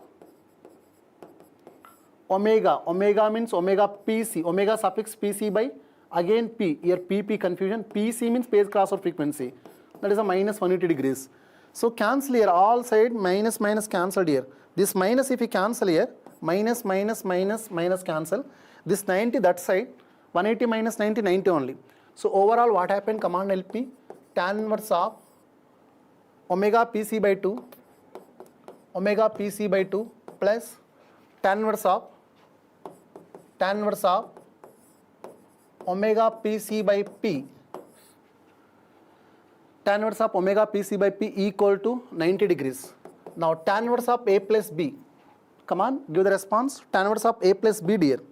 Tan inverse of A plus B, tan inverse of A plus B, here A plus B, omega PC by 2 plus omega PC upon P upon 1 minus AB, this product, PC by 2 product of omega PC by phase crossover frequency, okay, equal to 90 degrees. Now everyone knows tan send that side, so tan 90. Now tell me omega PC by 2 omega PC upon P, this is a numerator term, upon 1 minus omega PC square upon 2P equal tan 90. Tan 90 equal to infinity. Tan 90 degrees equal to infinity. Infinity equal to 1 by 0, dear. Cross multiply. All of you cross multiply here. Now cross multiply, dear. If you cross multiply, now what happens here? Yes, 0, 1 into this one. So 1 minus omega PC square upon 2P, this one denominator 0, numerator 0, that is equal to 0. So omega PC, examiner, that is nothing but 1 equal to omega PC square upon 2P. 2P this side, or P this side, omega PC square upon 2, dear. P equal to, what is the omega PC is given, examiner was given? Omega PC is given, phase crossover frequency is 4 radian per second is given. So 4 square, dear. 4 square means 16. 16 upon 2 equal to 8 is correct answer. Perfect answer is 8. So 8 is correct answer. Option C is perfect answer. Now anyone is given 19th? Sir, this question number 20, na? 20 number C. Wow, super. Divya. Divya is given, Tej is given, and Manvi is given. Very good. Okay, very good, dear. Now next we'll go for one more question. 21 question number. Yes, consider the following signal flow graph. Examiner is asking overall gain. This is a compulsory question. In the state level exam, block diagram signal flow graph, compulsory question. Now come on.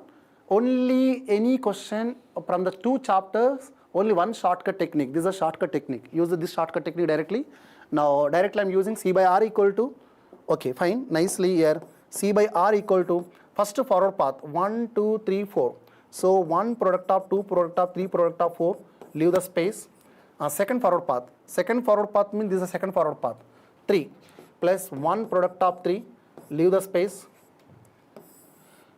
Forward path completed, then denominator part, 1 compulsory. Loop means here observe, is it loop or not, correct only. While finding the loop here, we have to take the opposite sign. Opposite sign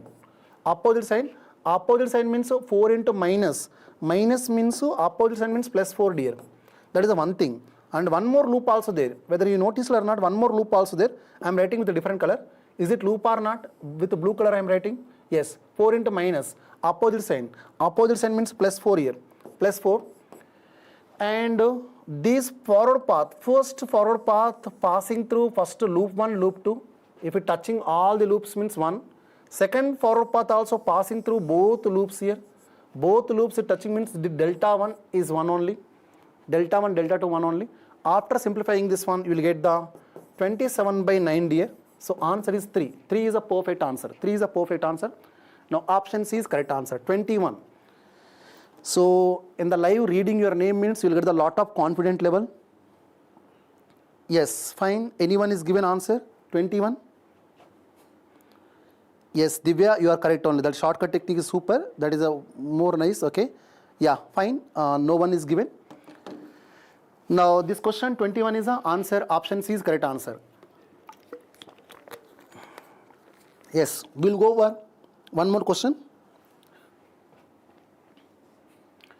Yes, 22nd.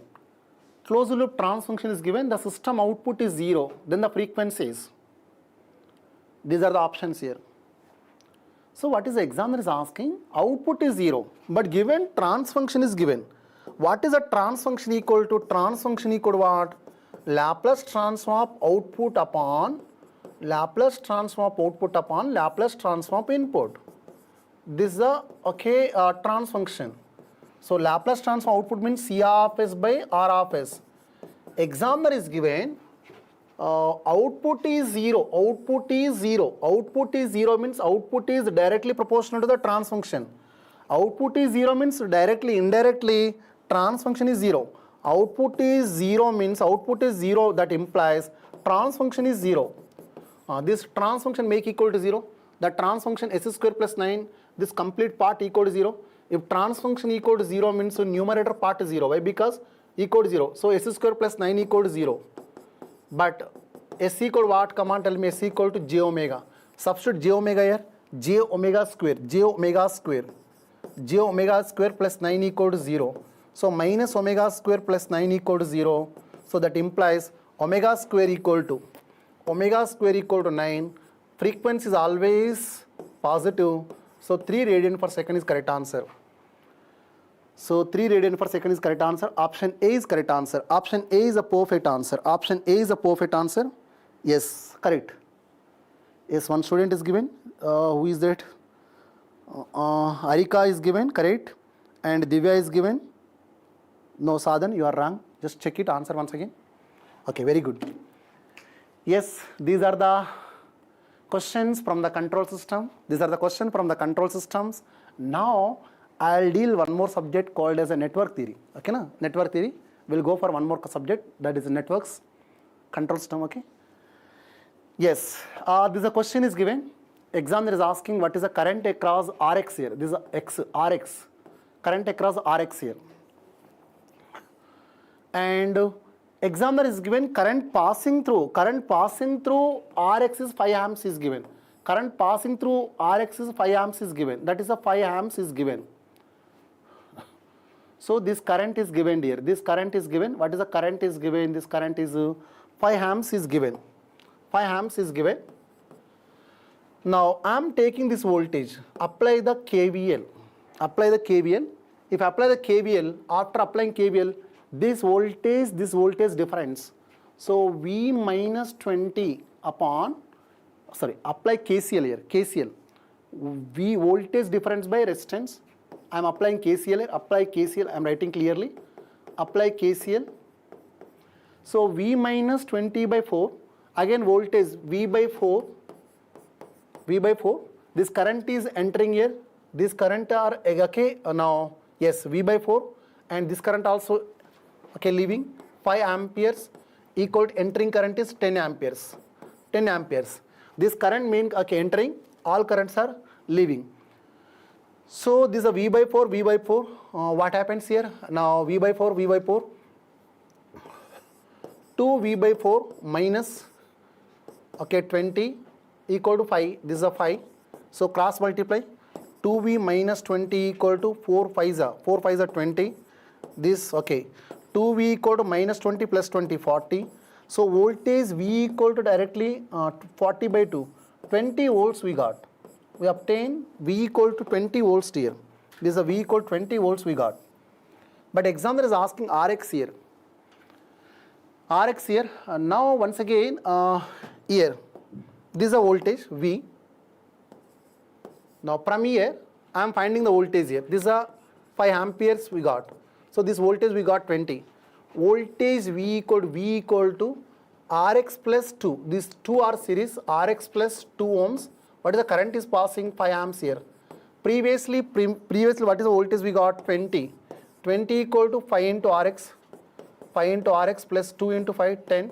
After solving this one, no doubt Rx, okay, Rx will get 2 ohms here. Rx will get 2 ohms.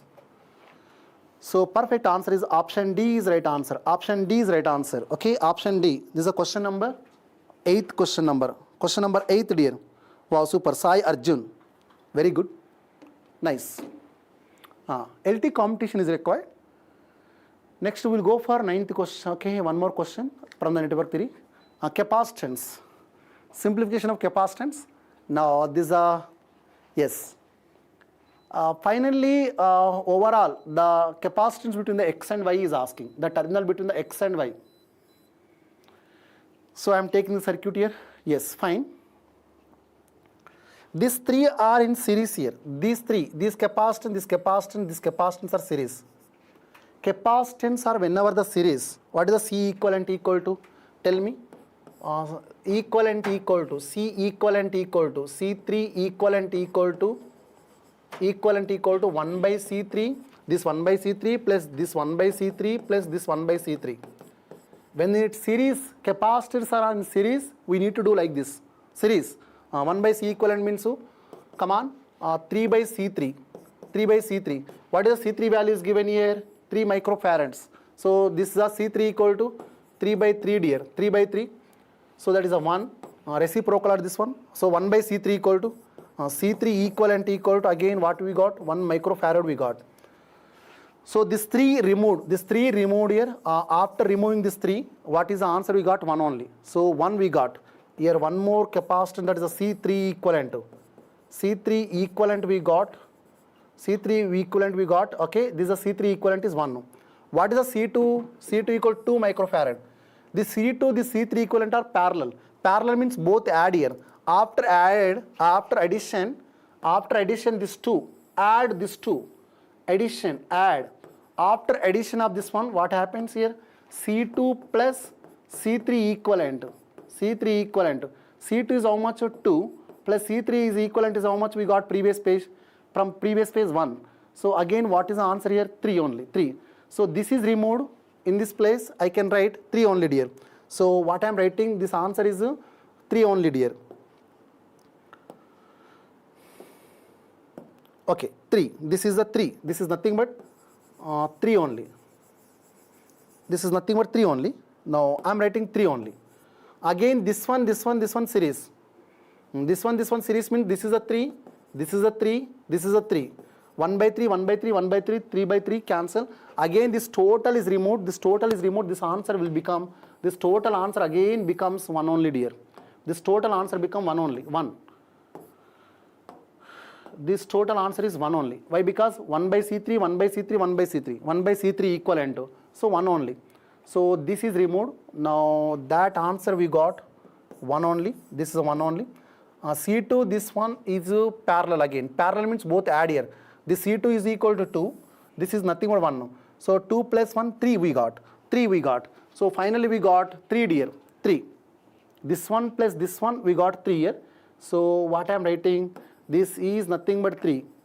Now final between capacitance between the xy equal to what is a C xy equal to C equivalent equal to 1 by C1 plus 1 by C1, this 1 by C1 plus this 1 by 3. C1 is nothing but what? Come on, tell me. 1, 1 by 1 plus 1 by 1 plus 1 by 3. Take the LCM. This is a 1 by Cxy. If you take the LCM, 3 plus 1 upon 3. So 7 by 3. But this is a 1 by C equivalent. Cxy is equal to reciprocal. 3 by 7 dear. 3 by 7. So perfect answer is what is the perfect answer?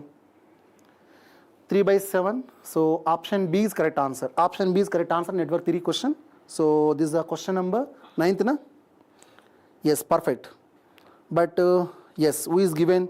Tej is given and Arika is given, Chaitanya, Manvi, Swag. Okay, very good. Good dear. Now one more question. It is a very good question. Voltage current relationship is given. Now both a two terminal network is given. This characteristic is given XY. The Thevenin's equivalent of network will be VTH and RTH is asking. So first question, what is the V Thevenin's? R Thevenin's we required. R Thevenin's equal to okay, V Thevenin's by ISC. R VOC, open circuit by ISC. This is a formula. This formula is required. So observe x-axis. On x-axis, y value is 0. Y value is 0. Y value is 0. Y value is 0. That means voltage is 0. Voltage is 0. Voltage 0 means what is that one? Come on, tell me. Voltage 0 means that is short circuit only. So we'll get the short circuit current equal to, at this particular point, now at this particular point, tell me y-axis value, y value is 0. So that is a voltage 0 means short circuit current. Short circuit current we got 5 amps. Similarly on x-axis, on y-axis, x value is 0. X value means current is 0. Current is 0 means open circuit. Open circuit means we will get the VOC here. At this particular point we will get the VOC here. At this particular point x value is 0. So VOC is nothing but 30 voltage. What is R Thevenin's equal to? R Thevenin's equal to VOC by ISC, short circuit current. VOC is 30 upon 5. So 6 ohms dear, 6 ohms. In two terminal network, this open circuit voltage is nothing but Thevenin's voltage. So V Thevenin's equal to V open circuit voltage. V Thevenin's equal to V open circuit voltage. Where is open circuit voltage? 30 volts. So correct answer is 30 volts and 6 ohms is correct answer. So 30 volts, 6 ohms is correct answer.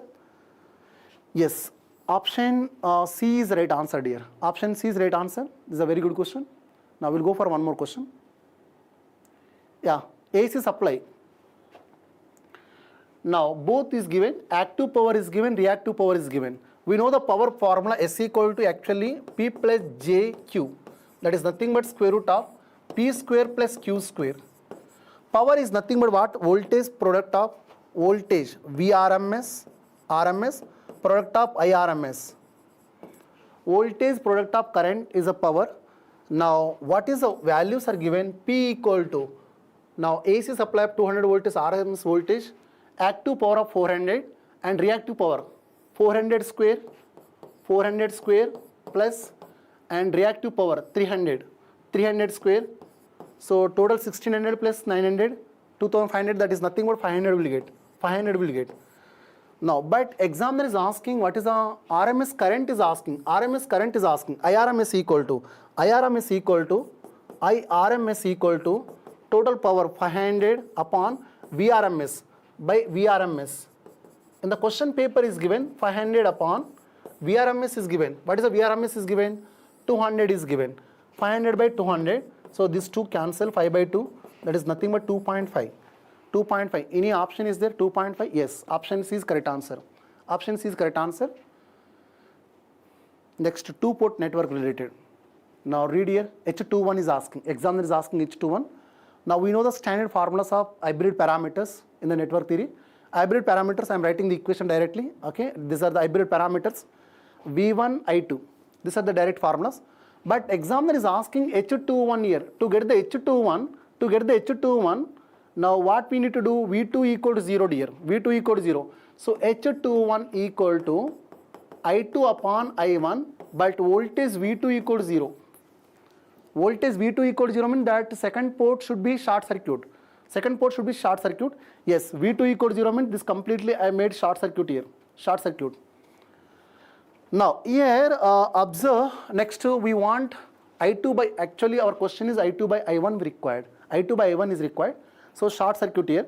This is the main power supply. So this is the main current. This current is dividing here and here.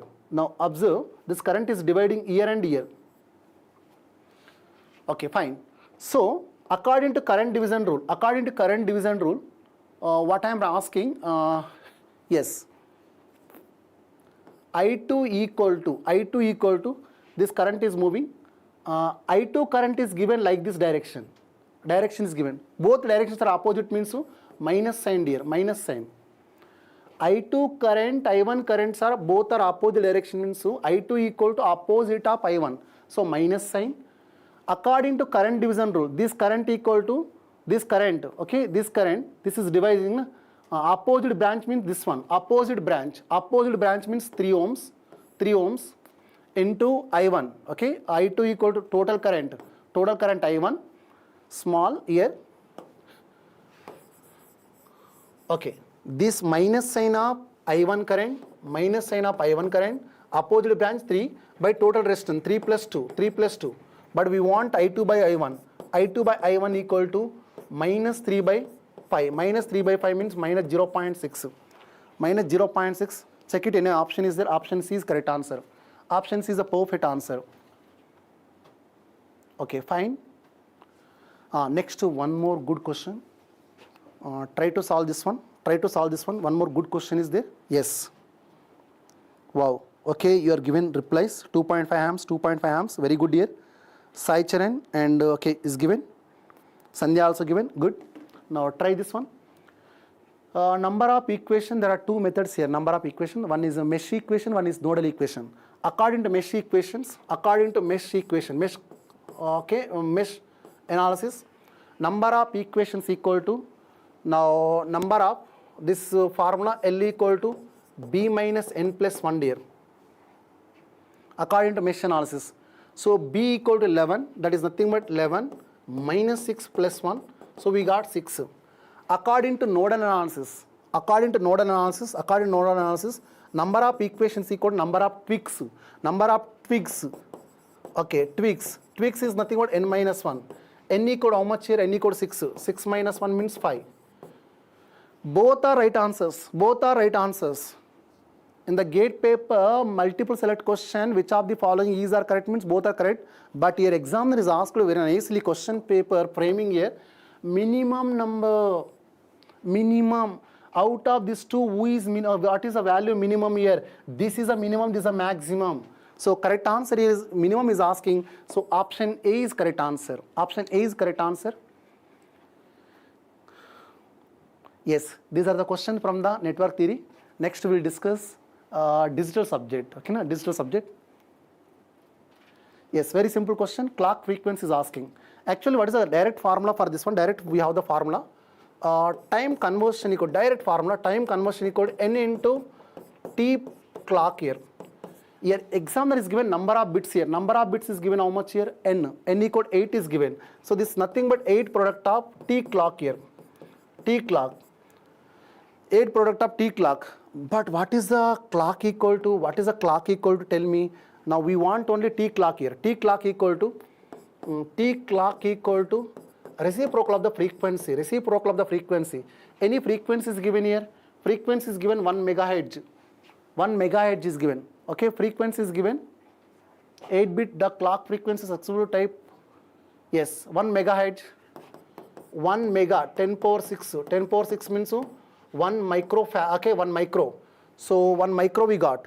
So that is nothing but 8 into 1 microseconds. So answer is 8 microseconds correct answer. Option B is right answer. Option B is correct answer. Now one more multiplexer. Regular question on the multiplexer. Now just to check it, this circuit, cool. Now how to solve this question? Now I am showing the diagram again here. Let us, this is a NAND gate is given. NAND gate means A plus B whole bar. Here what is the value I am writing? This is nothing but A product of B whole bar. That value is nothing but A bar plus B bar dear. This value is A bar plus B bar. Good. This is I naught. This is I naught. Input 1, input 2, input 3. Good. Now F equal to the selection lines. Both are 0, 0. A bar, B bar, then which signal is selected? I naught signal is selected. So I am writing with a different color here. I naught signal is selected. Good. Now next to these two are 0, 1. 0, 1 means A bar B, then I1 selected. If it is 0, 1, 0, AB bar means I2 selected. Both are 1, 1 means I3 selected. So I3 selected here. This is I1 signal, I2 signal, I3 signal. From the given diagram, what is the I naught value? I naught value is ground. Ground means 0 here. Ground means 0. AB bar 0 into something 0 only. A bar B product of I1. I1 value, I2 value, I3 value, A bar, B bar. A bar plus B bar. AB bar equal to, again I2 also same. A bar, B bar. A bar plus B bar plus AB product of A bar plus B bar. Okay.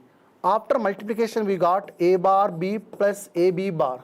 That is nothing but A XOR B dear. A XOR B means XOR of AB. XOR of AB. Good. But here observe the question, number of 2 input NOR gates is required. To design XOR, to design XR logic gate, to design XR logic gate. Now I am writing extra information also here. Minimum number of NAND gates required, minimum number of NOR gates is required. Minimum NAND gates required is 4. Minimum NOR gates required is 5. So examiner is asking minimum NOR gates here. NOR gates 5. Sir, how it is, sir, design means? So for time being, I am showing directly designing. Okay, I have the designing. This is a circuit diagram. Okay, now for if you want knowledge purpose, this is circuit diagram. Okay, now fine. Now this 5 is the correct answer. So these are the questions from the digital circuit. Now we'll discuss some more general studies. General studies, computers related questions. Which of these is not operating system? Very simple question. I think elimination process here. Windows 100% operating system. Android, everyone knows it is operating system. Unix, it is 100% operating system. This one is not operating system. It is a programming language, high-level programming language. Both we can object-oriented and function-oriented we can solve. So this is not a operating system. Remaining 3 are operating system. This is not a operating system. So right answer is option B is correct answer. Now we'll go for one more question. What was the initial Microsoft Word when it was released? When the Microsoft company released that tool, word name actually is given not Microsoft name, multi-tool word. So many tools are present because of that one. It is called as a multi-tool word here. When the Microsoft Word initially released, that is a so many tool because of so many tools present. So that name was called as a multi-tool word. Later the name changed because of Microsoft developed the company name Microsoft here. Very nice. Simple. What is the SMPS? It is a by first name itself a switch. Basically, okay, we require switch. Simple is wrong, store is wrong, store is wrong. Storage point of means RAM will use. Only switch based upon this one. SMPS, switch mode power supply. Option A is correct answer. So these are the questions here. Now next session continued by other faculty.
Hi, we'll discuss some questions on power systems and measurements. Let's have a look at questions. The question is given as, the mechanical input to the synchronous generator is suddenly increased from PS1 to PS2. The generator will start oscillations on the power angle curve from P to Q, having the equilibrium point of maybe R, it is actually. Select the correct one when the generator is oscillating from R to Q. Right, whenever the mechanical input is going to be increased suddenly, definitely the rotor will be accelerated more than the synchronous speed. So if you look at power angle curve, it will be like this. So maybe initial point, this is the PS1 point, and this is what the operating angle, I can say. If the mechanical input is going to be increases to this value, then the rotor has to stop it actually at this point, but it won't stop at this point, it further goes because of moment of inertia. So this point is going to be P and this point is going to be Q, and the new equilibrium point is this one. So he's asking that select the correct one when the generator is oscillating from R to Q. So during R to Q, during arc to Q, the rotor is under deceleration. Okay, it is supposed to stop here, but it will not stop because of moment of inertia. It goes further. So the rotor is under deceleration. So I can eliminate acceleration, neither acceleration nor deceleration, definitely deceleration. And the rotor speed is not, the rotor speed is less than the maximum value. The rotor speed is going to be less than the maximum value. So that's answer. Next question. The power system application having 10 PV buses and 90 PQ buses, out of PQ buses, 5 buses are become voltage controlled buses. The load flow is made by using Newton-Raphson method. The number of equations handled by the Newton-Raphson method is going to be. He has given voltage buses and PQ buses, that is PV buses, generator buses and load buses. He said that 5 buses are becoming voltage controlled buses. Out of 90 load buses, 5 buses has become voltage buses. That means what? Total PV buses has become 15 buses. Now the number of equations is asking. For each PV bus, you need to solve for one delta equation. So how many generator buses are there? 15 buses. So 15 into 1, so you'll be getting 15 equations. Now for the load buses, you need to solve 2 equations, voltage and delta. So 2 equations you need to solve. Okay, right. How many load buses are there? 90 minus 5, it has become 85. It will become 85. So you'll get it as around 170. Okay. So this is, these are the number of equations. Of course, you need to take up one bus as slack bus. Okay. If you take up one bus as slack bus, then number of equations to be calculated will be only 14. So 170 plus 14, it will be 184. So you'll get the answer as 184. Sometimes they'll give you 185 also. Be careful. Don't forget to remove the slack bus.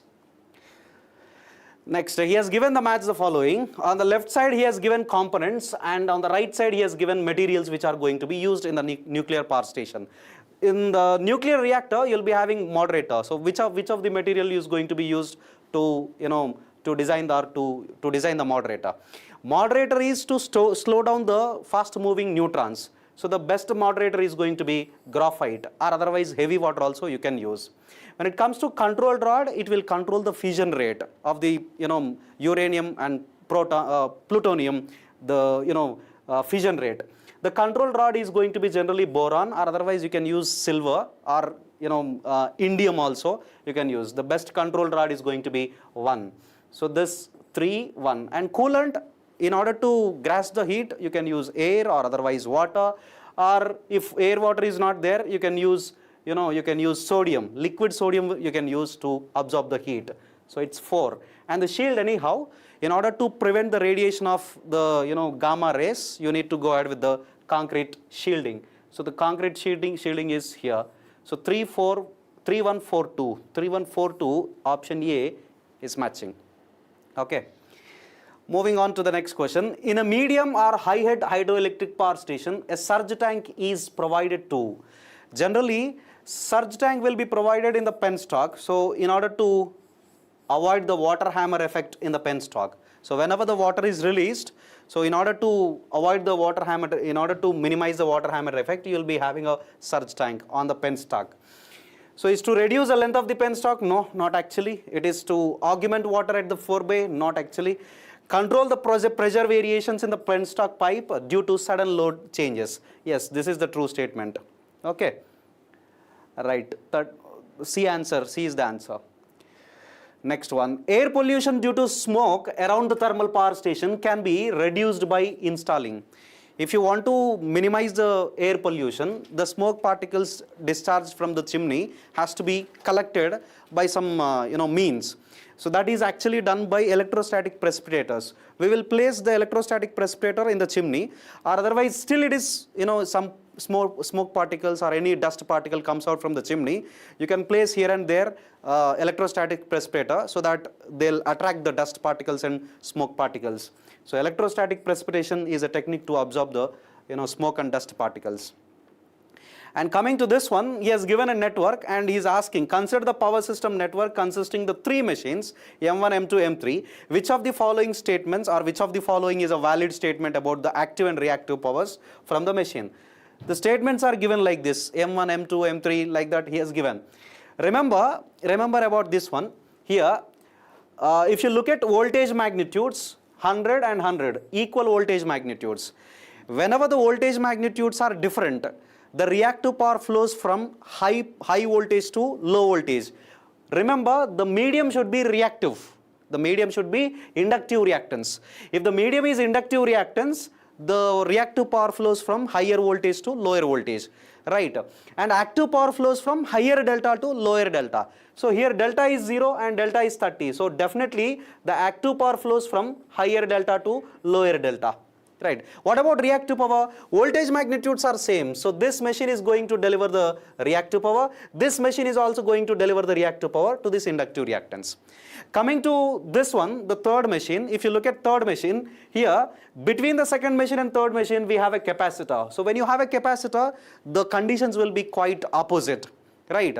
That is, from low voltage to high voltage, not from high voltage to low voltage, from low voltage to high voltage the reactive power flows, and from low delta to high delta the active power flows. So the delta value is here 30 and here delta value is 50. So the active power flows from low delta to high delta, and the reactive power also flows from low voltage to high voltage. So machine 3 is consuming active power and reactive power, whereas machine 1 is delivering reactive power and consuming active power. And coming to machine 2, it is delivering active power to the machine 1 and delivering reactive power also. So look at the statements, probably it is going to match with I think 1, 2, probably 1, 2, 3 like that. Machine A is a source of reactive power.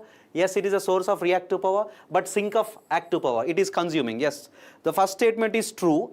I can eliminate this option A and I can eliminate this option D. If all of the above, this is not correct, obviously only B is correct. Okay. Look at the another one. A 2 suspension type insulator is having a string efficiency of 75%. Then what should be the decrement in voltage across the bottommost disk to increase the string efficiency to 80%? If you look at string efficiency formula, the total string voltage divided by number of disks into voltage across the nearest disk. Okay, so he is asking to increase the string efficiency, what should be the decrement in bottommost disk voltage? So this is the voltage decrement, how much he is asking. So if you decrease this one, obviously string efficiency is going to be increases. So string efficiency is inversely proportional to voltage across nearest disk. Use this formula, probably you'll get it as I think 6.25% if you use this formula, because string efficiency 1 is 75%, string efficiency 2 is 80%, and Vn2 divided by Vn1, Vn2 you need to calculate. Vn1 is going to be how much? Vn1 you can take up it as Vn1, and Vn2 he's saying that the string efficiency has to be increased to 80%. So substitute that Vn value, Vn2 value, okay, you'll get the answer as around 6.25%. Next, one more question. Consider the following statements with respect to HVDC system. Okay, there will be less charging current in HVDC. Yes, that is true. Because of static fields, you cannot have more charging currents. This is true statement. The fault clearing time will be faster in case of HVDC. This is also true. And when it comes to high reactive power is required at the converter stations in HVDC. Yes, we require high reactive power also to maintain the voltage profile. Okay, constant. And coming to the harmonics, this fourth statement, harmonics are less in HVDC system than HVAC system. Generally, harmonics will be existed because of presence of thyristors or otherwise power electronic devices. Because of switching action, you will get harmonics. So this is a wrong statement. So 1, 2, 3 are correct statements. The correct statements are going to be 1, 2, 3. So option B is the correct one. I have one more question, that at 100 megawatts power plant is having a load factor of 80% and capacity factor of 60%. Then the total number of units generated per day and the reserve capacity of the plant will be respectively dash megawatts and dash megawatts. Okay, he's asking first question, number of units generation per day. So number of units generation per day is going to be like this. Per day is going to be average load into 24 hours.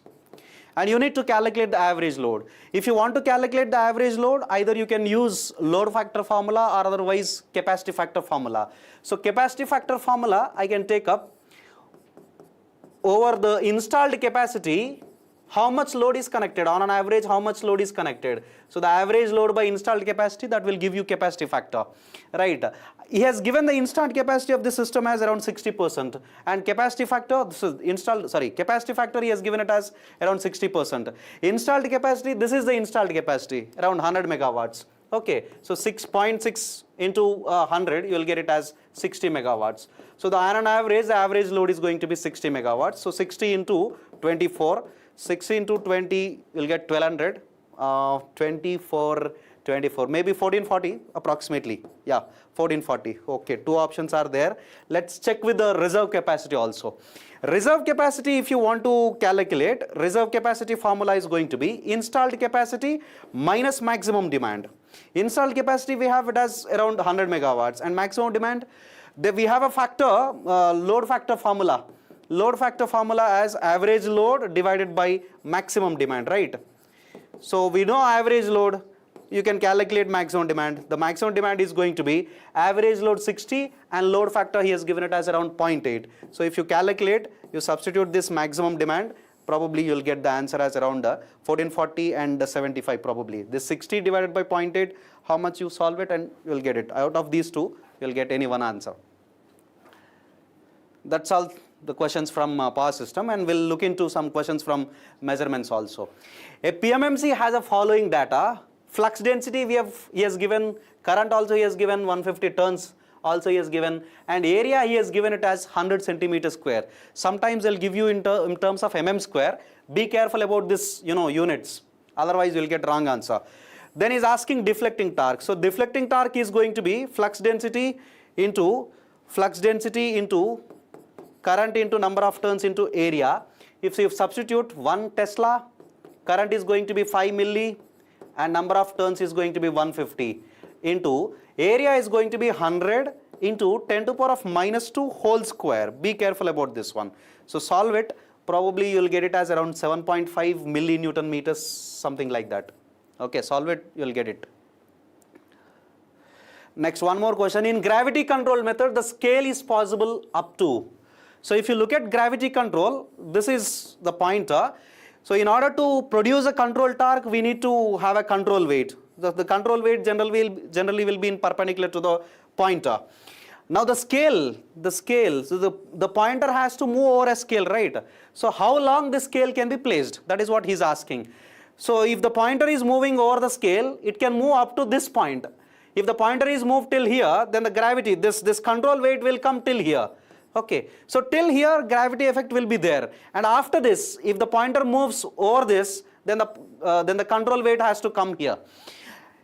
Upon this, the gravity control effect will be not much effective. So definitely I can say that from this point to this point, the angular movement is going to be around 90 degrees. More than 90 degrees, it won't be much effective. So answer A is the correct answer. Next question, which of the following instrument is provided with strong damping? If he is asking about damping, definitely we need a permanent magnets. The permanent magnet will give you a strong magnetic field. So obviously PMMC is the correct answer. Moving on to the next question, which of the following is used to measure the temperature? So temperature, orifice meter will measure the liquid, fluid, right? And then later potentiometer is going to measure resistor or otherwise resistance calculations or otherwise small voltage calculations. This is also not correct. LVDT, linear variable displacement transducer, this is going to measure displacement. So this is also not correct. Obviously the answer is thermocouple, and we use Seebeck effect to measure this one. Thermocouple is an active transducer. Thermistor is a passive transducer. Be careful about these two, because sometimes they'll ask you the question in a different manner also. Right. I have one more question here. The minimum voltage measured by 4-digit DVM in 1 volt range is asking. 4 full digits are there. If you look at 4 full digits, 1, 2, 3, 4, 4 full digits, minimum voltage is asking. So each digit display will be 0, 0, 0, and if you want minimum voltage, then this digit will be 1. So minimum voltage, to get minimum voltage, the first point, this decimal point has to be switched on. So this is in the 1 volt range, this is in the 10 volt range, this is in the 100 volt range, and this is in the 1000 volts range, like that. So on 1 volt range is asking, on 1 volt range, this decimal point has to be switched on. So 0.0001, probably it is 0.1 millivolts. So B is the correct answer. Right, I have one more question. The most preferred analog to digital converter used in the design of digital multimeter is generally based on the speed of operation or otherwise accuracy point of view. We take up dual slope integrating type. The least one is going to be flash type, and then later successive approximation, and then later ramp type, and the highest priority is for dual slope. Least priority is a flash type. Next priority successive approximation, next priority is going to be ramp type, and highest priority is going to be, this is what dual slope integrating. Okay, right. Highest priority and then least priority. Right, so these are some questions from power systems and measurements. Thank you.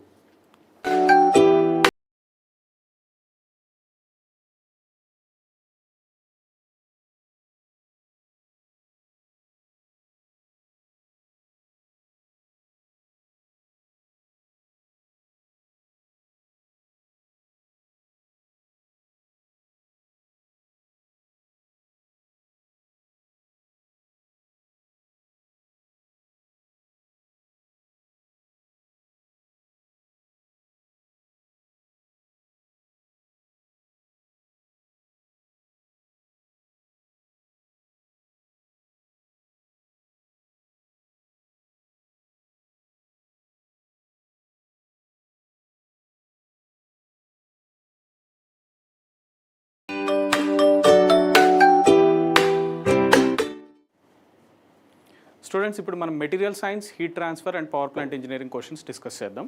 So first question in material science ఇప్పుడు తీసుకుంటే, the magnetic field at which superconductor remain in its superconducting state at a temperature less than the transition temperature is. Option A 0, ఇది incorrect dear students.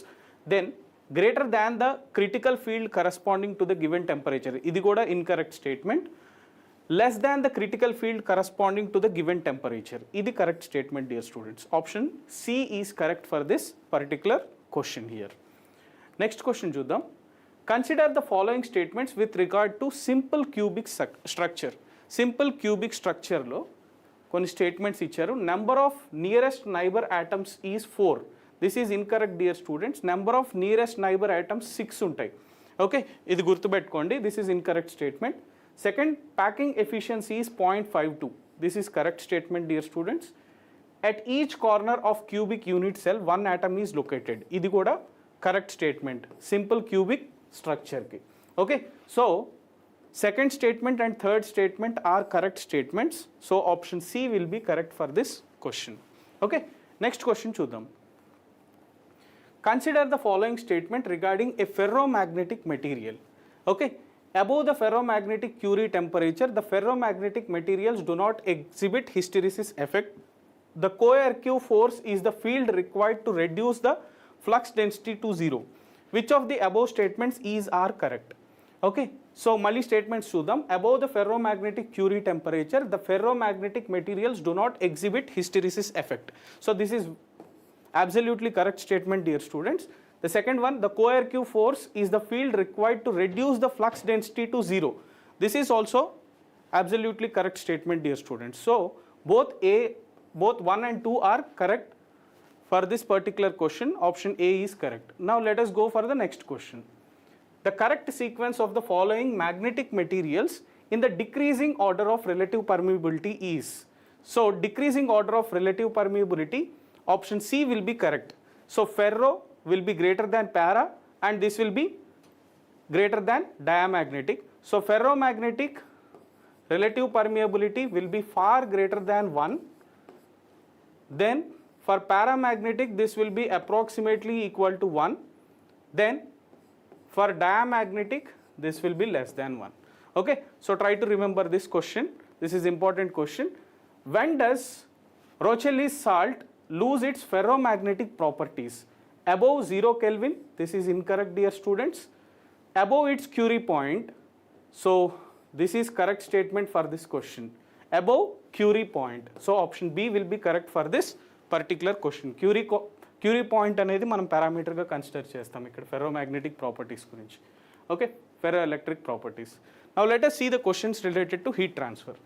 Okay, first question, in case of perfect lumped body, temperature varies with respect to option A location only, option B time and location, option C time only, option D none of the above. See, lumped capacity ఎప్పుడైతే వస్తుందో మనకి transient heat conduction కింద తీసుకుంటాం. So with respect to time we need to consider. So option C will be correct for this particular question. Okay, now let us see the next question. The ratio of momentum diffusivity to the thermal diffusivity is known as. So ratio of momentum diffusivity. Momentum diffusivity ki unko పేరు వచ్చేసి kinetic viscosity. So you can take it as kinematic viscosity also. So ratio of kinematic viscosity to the thermal diffusivity, we call it as Prandtl number. So Prandtl number is kinematic viscosity which is denoted by nu and thermal diffusivity alpha. So nu, kinematic viscosity or momentum diffusivity, you can write it as dynamic viscosity by density or simply viscosity by density.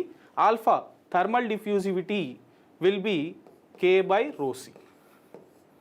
So rho gets cancelled, you will get mu into C by K. C or Cp, you can take it as specific heat. Okay, so mu Cp by K is the formula for Prandtl number. So option B will be correct for this question. Okay, next question చూద్దాం.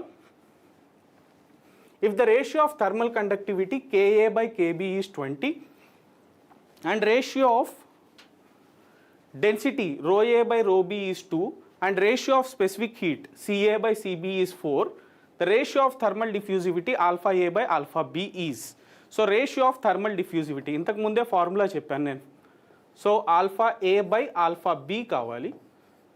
So this will be alpha K by rho C అనేది మనకు formula.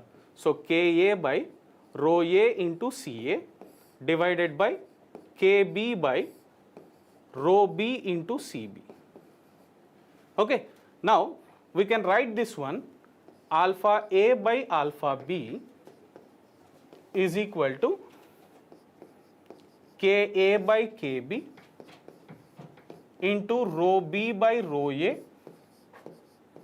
multiplied by Cb by Ca. So Ka by Kb value is 20 given. Rho B by rho A. So rho B by rho A by rho B is 2. So rho B by rho A will be 1 by 2, dear students. So Cb by Ca.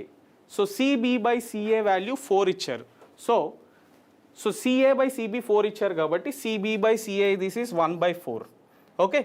So this will be 10 times. This will be 2.5 times. So option B will be correct for this particular question. Okay, so try to remember this thermal diffusivity formula, dear students. Next question, the peak wavelength of radiation emitted by a black body at a temperature of 2000 Kelvin is 1.45 micrometers. Excuse me. If the peak wavelength of the emitted radiation changes to 2.90 micrometers, then the temperature in Kelvin of the black body is. So this one is lambda 2, let us assume this is lambda 1 and this is T1. We need to determine T2 value. So we need to determine T2 value here. So lambda max into temperature, this is constant, dear students. So therefore we can write lambda 1 T1 is equal to lambda 2 T2. So lambda 1 is 1.45 multiplied by T1 temperature is 2000. This is equal to lambda 2 value is 2.9. We need to determine the temperature T2. So this is 1 times and this one is 2 times and this is 1000. So T2 temperature is 1000 kelvins. Option B will be correct for this question. Okay, so try to remember this formula, lambda max into T is equal to constant. Next question, in counterflow heat exchanger, hot gases enter at 250 degrees centigrade. So let us take this as TH1 and leaves at 100 degrees centigrade. This is TH2. Atmospheric air enters at 50 degrees centigrade TC1 and this is TC2 value, dear students, TC1 and TC2. The effectiveness of the heat exchanger will be, so effectiveness of the heat exchanger we need to determine. So this will be Q actual by Q maximum. So this is the formula we have to use. So Q actual can be mass of hot fluid, specific heat of hot fluid into TH1 minus TH2 by, this is C minimum into TH1 minus TC1. You can use this formula or you can use MCCPC TC2 minus TC1 by C minimum into TH1 minus TC1. So these two formulas you can use. But we don't know mass into specific heat product of hot fluid or cold fluid. So therefore what we need to do, we need to use this formula, heat lost by hot fluid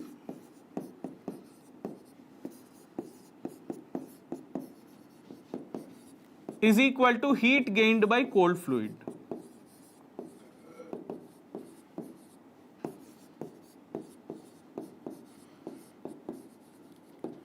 So this will be mass of hot fluid, specific heat of hot fluid into TH1 minus TH2.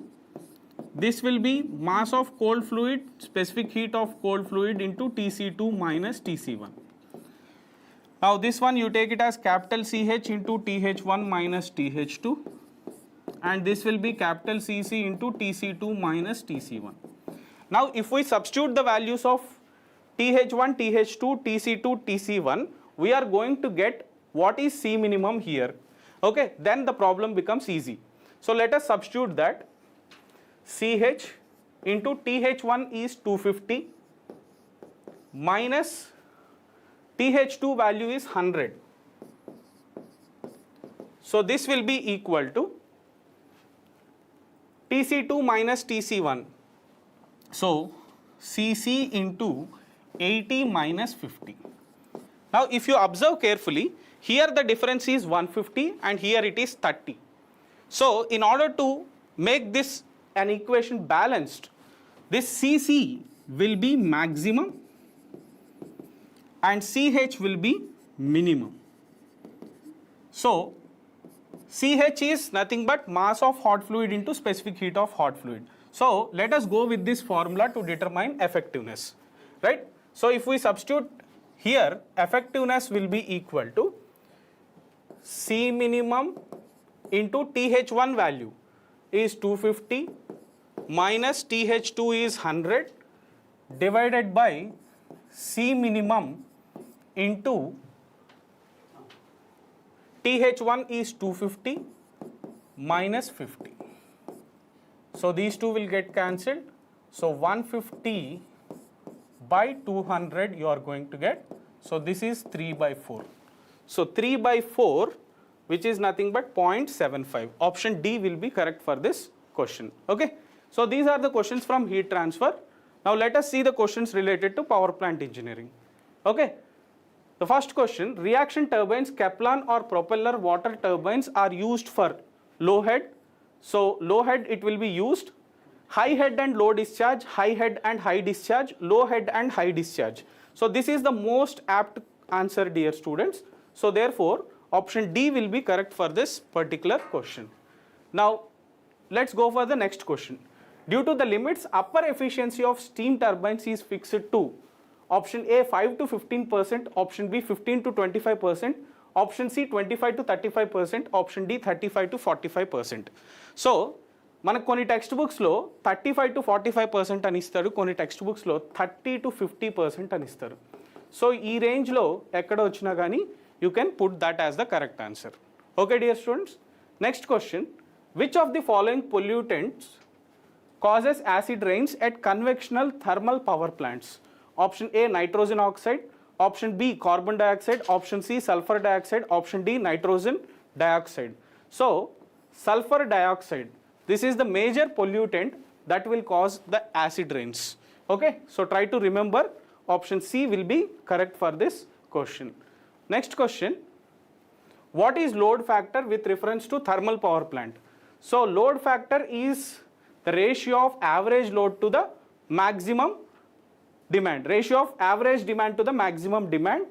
Option B, the ratio of maximum demand to plant capacity. Option C, the product of peak demand and average load. Option D, the ratio of average load to the plant capacity. So option A is correct, dear students. The ratio of average demand to the maximum demand, we call it as load factor. Okay, so these are the questions from power plant engineering. Next, వేరే faculty తీసుకుంటారు.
Okay, my dear friends, from the numerical ability question చూద్దాం friends. మనం ఈ mark టెస్ట్లు ఏమైతే పెట్టామో expect చేస్తున్నామో ఆ 12 క్వశ్చన్స్ కానీ మీరు బాగా ప్రిపేర్ అయినట్టయితే ఆ 12 నుంచి మినిమం మీకు 2 మార్క్స్ 3 మార్క్స్ వస్తాయి. ఓకే, జాగ్రత్తగా కాన్సన్ట్రేషన్ చేయండి ఫ్రెండ్స్. చూడండి ఈ టెస్ట్లోని based on the ratio concept ఇచ్చాం, షార్ట్ కట్ చెప్పుకుందాం. 60 litres of quantity having milk and water. There is milk and water ratio 2:1. Milk water ఎలా ఉందంట 2:1 రేషియోలో ఉంది. How many litres of water added to the given mixture, then mixture will be 1:2 ratio. Shortcut చెప్తున్నాను చూడండి friends. మొత్తం ఎన్ని లీటర్లు 60. Milk water ఏ రేషియోలో ఉంది 2:1. అంటే 2 parts మిల్క్ ఉంది, 1 part వాటర్ ఉంది. 2 parts అంటే మనకు తెలుసు కాబట్టి రాసేస్తున్నాను నేను 40 and 20. కొంత వాటర్ యాడ్ చేసిన తర్వాత రేషియో ఎలా వచ్చింది 1:2లోకి వచ్చింది. కొంత వాటర్ యాడ్ చేశారు, వాటర్ యాడ్ చేసే తప్ప మిల్క్ని ఏమీ టచ్ చేయలేదు, అంటే మిల్క్ సేమ్ 40నే ఉంటుంది. ఓకే, అప్పుడు మిల్క్ మనకి వాటర్ యాడ్ చేసిన తర్వాత రిక్వైర్మెంట్ రేషియో ఏంటిది 1:2 అనమాట. Required ratio 1:2. మిల్క్ అనేది 40నే ఉండాలి. మిల్క్ 40నే ఉండాలంటే ఈ 1ని దేంతో మల్టిప్లికేషన్ చేస్తే 40 వస్తుంది. 40తో చేయండి. మరి లెఫ్ట్ హ్యాండ్ సైడ్ 40తో చేసాం కాబట్టి రైట్ సైడ్ కూడా 40తో చేయాలి కదా. సో 40. సో ఇది 40 అవుతున్నప్పుడు ఇదేమో 8 అయింది. ఇనీషియల్గా మిల్క్ ఇనీషియల్గా వాటర్ ఎంత ఉంది 20. ఇప్పుడు ఎంత ఉంది వాటర్ 80. అంటే ఎంత యాడ్ చేశారు 60 లీటర్స్. సో 60 లీటర్స్ యాడ్ చేయడం వల్ల 1:2 అవుతుంది. ఎంత యాడ్ చేశారు ఫ్రెండ్స్ ఇక్కడ 60. ఇది short cut. Next odd man out. Odd man out guarantee chance బిట్టు 99%. క్వశ్చన్ ఈ టైప్లో ఇచ్చాడంటే కనుక మీ చేతిలో మార్క్ పెట్టేసినట్టే. ఓకే, ఇలాగ ఇచ్చినప్పుడు ఏవైనా 2 కాన్సిక్యూటివ్ లెటర్స్ చెక్ చేసుకోండి. ఏవైనా 2 ఒరిజినల్గా అయితే అన్నింటికీ లెటర్స్ నెంబర్స్ ఇచ్చి చెక్ చేసుకోవాలి. ఏవైనా 2 చూసుకోండి. 13, 16 గ్యాప్ 3 ఉంది. 24 గ్యాప్ 2 ఉంది. 36 గ్యాప్ 3 ఉంది. 26 సి అంటే ఏమని రాయొచ్చు 29 అయినా తీసుకోవచ్చు, 3 అయినా తీసుకోవచ్చు. గ్యాప్ 3 ఉంది, గ్యాప్ 3 ఉంది, గ్యాప్ 3 ఉంది. 2 and 4 అంటే 2నే ఉంది. అది ఆడ్ మ్యాన్ అవుట్. అలా చెక్ చేసుకోవాలి. మనకు వచ్చని చెప్పి విద్యా ప్రదర్శన చేయొద్దు. మనకి జాబ్ కావాలి, వాడికి ఆన్సర్ కావాలి, అంతే. ఓకేనా. Next seating arrangement. మన లాస్ట్ జెన్కో ఏడబ్ల్యూ ఎలక్ట్రికల్ మొత్తం మనకి ఈ పాయింట్ ఆఫ్ వ్యూలోని సీటింగ్ అరేంజ్మెంట్ ఈ మోడల్ ఇచ్చారు మ్యాచింగ్ టైప్లో. ఓకే చూద్దాం. 7 members A, B, C, D sitting in a circle and facing towards center. Okay, 7 members facing towards the center. అందరూ కూడా సెంటర్ వైపు ఫేసింగ్ పెట్టి చూస్తున్నారు. ఆపోజిట్ అనకూడదు, ఎందుకంటే 7 members ఆపోజిట్ ఉండదు.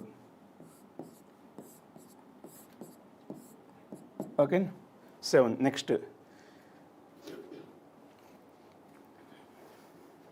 F is sitting second right of G. F ఉన్నాడు, ఎలా ఉన్నాడు? సెకండ్ రైట్ ఆఫ్ G అంటే Gకి అని అర్థం, G యొక్క, జీనా అని అర్థం, Gకి. సో F అనేవాడు Gకి సెకండ్ రైట్లో ఉన్నారు, F అనేవాడు Gకి సెకండ్ రైట్. సో ఇక్కడ F. తర్వాత B is a neighbour of F but not of E. B అంటే నైబర్ ఆఫ్ Fకి నైబరు కానీ ఈకి కాదు. అంటే ఇప్పుడు B ఎక్కడెక్కడ ఉండొచ్చు చెప్పండి? B ఇక్కడ ఉండొచ్చు, ఇక్కడ ఉండొచ్చు. Okay, just information, not a confirmation. Okay next తర్వాత స్టేట్మెంట్ చూడండి. ఈ is fourth right of G. ఈ అనేవాడు Gకి ఫోర్త్ రైట్ అంటే యాంటీ క్లాక్ విజిలా 1 2 3 4. ఇక్కడ ఈ కదా. ఇప్పుడు ఆ ప్రీవియస్ స్టేట్మెంట్ ఏం చెప్పారు తమ్ముడు? ఇక్కడ ప్రీవియస్ స్టేట్మెంట్లో ఏం చెప్పారు? B is a neighbour of F but not of E. B అనేవాడు Fకి నైబర్ కానీ ఈకి ఉండద్దు, సో ఇది క్యాన్సిల్ అయిపోతుంది. Last D is sitting in between E and A. D ఎవరు ఇక్కడ? D అని ఈకి ఏకి మధ్యలో D కూర్చుని, ఈకి ఏకి మధ్యలో D ఉన్నాడు అనమాట. ఇది ఇంక మిగిలిన పర్సన్ ఎవరు ఇక్కడ? సో A అయిపోయింది, సారీ A అయింది, B అయిపోయింది, C ఇంక మిగిలిన C కదా, ఇక్కడ C అనమాట. ఇది C. ఇది మనకు వచ్చిన అరేంజ్మెంట్. ఓకే, ఇప్పుడు then match the following. G is first left of. Okay, G is first left of ఎవరికి? G is first left of. ఇక్కడ ఉన్నాయి నోట్స్లో, మీకు పేపర్లో క్లియర్గా ఉంటాయి. So G is first left of. G అనే ఫస్ట్ లెఫ్ట్ ఆఫ్ ఎవరికి? Bకి. అంటే ఏకేమవుతుంది? సెకండ్ అవుతుంది. ఓకేనా, సెకండ్ అవుతుంది. 1కి 2 ఉండాలి. 1కి 2 ఉండే ఆప్షన్ ఎక్కడ ఉంది? A అనేది ఒకటే ఉంది. అది friends from the aptitude. Next hour faculty JRS service continue.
Welcome students to the English queries.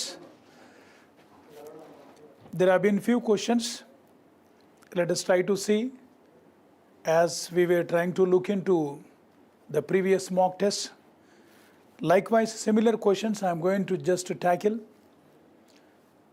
ఈ క్వశ్చన్ 84 చూద్దాం students. Like fill in the blank with an appropriate subclause. ఇది టెన్స్ చాప్టర్ నుంచి తీసుకున్నాం మనము. as I said that there were few questions from the chapter tense అనమాట. చూద్దాము ఈ question చూడండి. They were sitting in a hotel. Last క్లాస్లో కూడా నేను లాస్ట్ 2-3 మాక్ టెస్ట్లలో కూడా నేను చెప్పినాను, ఒక ఫార్ములా ఇచ్చినాను. నువ్వు ప్రజెంట్లో బిగిన్ అయితే ఫ్యూచర్లో ఎండ్ చేయమన్నాను. ప్రజెంట్లో బిగిన్ అయితే you can end in present again. Future ప్రజెంట్లో ఎండ్ చేయాలా, ఫ్యూచర్ పాస్ట్ అని చెప్పినాను. అయితే మనకి జనరల్గా మెయిన్ క్లాస్ ఉంటుంది, సబ్ క్లాస్ ఉంటుంది. సార్ నాకెట్లా తెలుసు సబ్ క్లాస్ ఎక్కడ మెయిన్ క్లాస్ అంటే, ఎక్కడైతే కంజంక్షన్ బిగిన్ అవుతుందో అక్కడి నుంచి సబ్ క్లాస్ అని తీసుకుందాం మనం. Right. They were sitting in a hotel, ఇది మెయిన్ క్లాస్. ఇది మనకి ఇది మెయిన్ క్లాస్. సో ఇక్కడ చాలా కేర్ఫుల్గా చూడండి. They were sitting.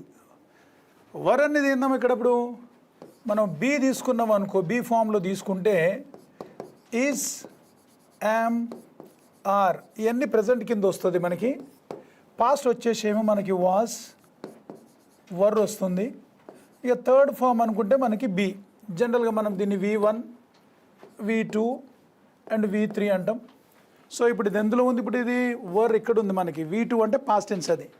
సో నీకు పాస్ట్ టెన్స్లో ఉన్నప్పుడు నెక్స్ట్ క్లాస్ వచ్చి కూడా మనకి పాస్ట్ టెన్స్లో ఉండాలి. అయితే ఇక్కడ పాస్ట్ పర్ఫెక్ట్ ఉంది, పాస్ట్ టెన్స్ ఉంది, మళ్ళీ పాస్ట్ టెన్స్ ఉంది, మళ్ళీ ఇక్కడ పాస్ట్ టెన్స్ ఉంది. మనం దాన్ని మనం ఎలిమినేట్ చేయలేం. మనం ఎలిమినేట్ చేయలేం అనమాట. సరే, అయితే they were sitting in a hotel when I had seen them, అది రైటా? They were sitting in a hotel when I saw them, ఇది రైటా? They were sitting in a hotel when I was seeing them, they were sitting in a hotel when I would see them. One of the rules of past tense ఏంటంటే simultaneous actions. రెండు పాస్ట్లో అయిపోయినాయి, ఒకదాని తర్వాత ఒకటి కాదు. ఒకదాని తర్వాత ఒకటి అంటేనేమో పాస్ట్ పర్ఫెక్ట్ తీసుకోవాల్సి వస్తుంది. ఇక్కడ మనకి సైమల్టేనియస్ యాక్షన్స్ వస్తుంది. సైమల్టేనియస్ యాక్షన్స్ వచ్చినప్పుడు అప్పుడు ఏం చేయాలంటే మనము సైమల్టేనియస్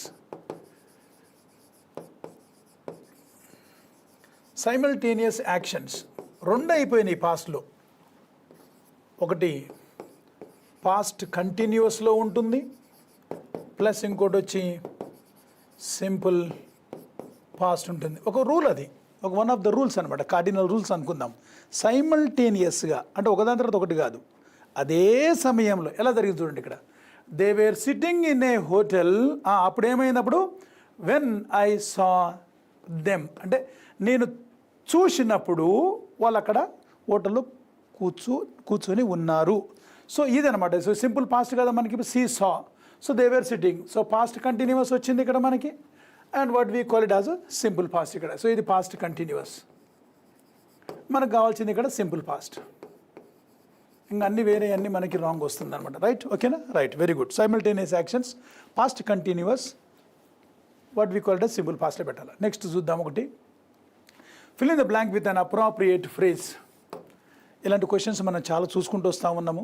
ఇది కూడా చాలా ఇంపార్టెంట్ ఇక్కడ. She dash with the gold medal. చాలా కన్ఫ్యూజన్లో అవుతుంటుంది ఇది. వాక్డ్ ఆఫ్ అందామా, వాక్డ్ త్రూ అందామా, వాక్డ్ అవే అందామా, వాక్డ్ అవుట్ అందామా? సో ఇలాంటి క్వశ్చన్స్ కొంచెం వర్బల్ ఫ్రేజెస్, ఈడియమాటిక్ ఎక్స్ప్రెషన్స్లో మనకి యూజువల్గా అడుగుతుంటాడు, కానీ మన మీనింగ్స్ తెలుసుకోవాలి. సరే, వాక్డ్ ఆఫ్ అనేది ఒక మీనింగ్ చూసుకుందాం మనం. వాక్డ్ ఆఫ్ అంటే జనరల్గా to leave somebody or what we call it as a person అనమాట. వాక్డ్ ఆఫ్ అని మనము అనొచ్చు అనమాట. సో దాన్ని వాక్డ్ ఆఫ్. వాక్డ్ త్రూ అంటే you are helping somebody to learn.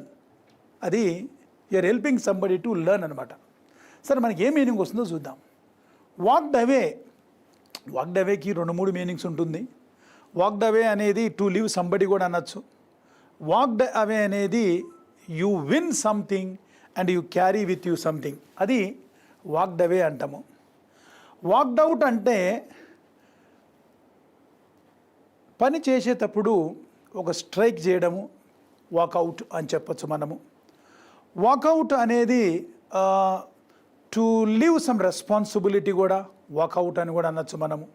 ఒక వర్క్ జరుగుతుంటే మనం స్ట్రైక్ నుంచి కూడా వాకౌట్ అయిపోతుంటాం మనం, రెస్పాన్సిబిలిటీ కానీ. ఈ విధంగా కొన్ని వాక్డ్ అవుట్ అని అంటాం. ఇప్పుడు మనకి ఏ మీనింగ్ వచ్చింది ఇక్కడ?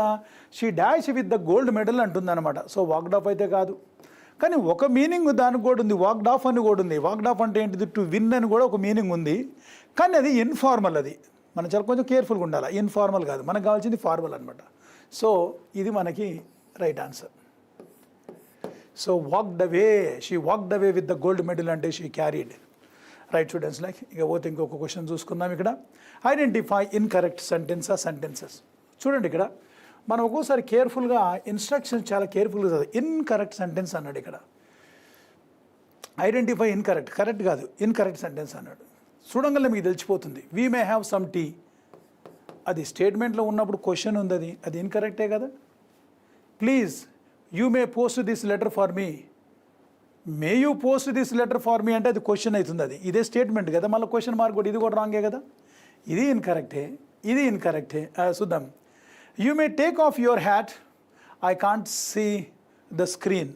ఇది చూడండి, ఇక్కడ ఒకటేమో మే ఇచ్చినాడు, ఒకటేమో క్యాన్ ఇచ్చినాడు. రెండు యాక్చువల్గా ఆపోజిట్స్ అది.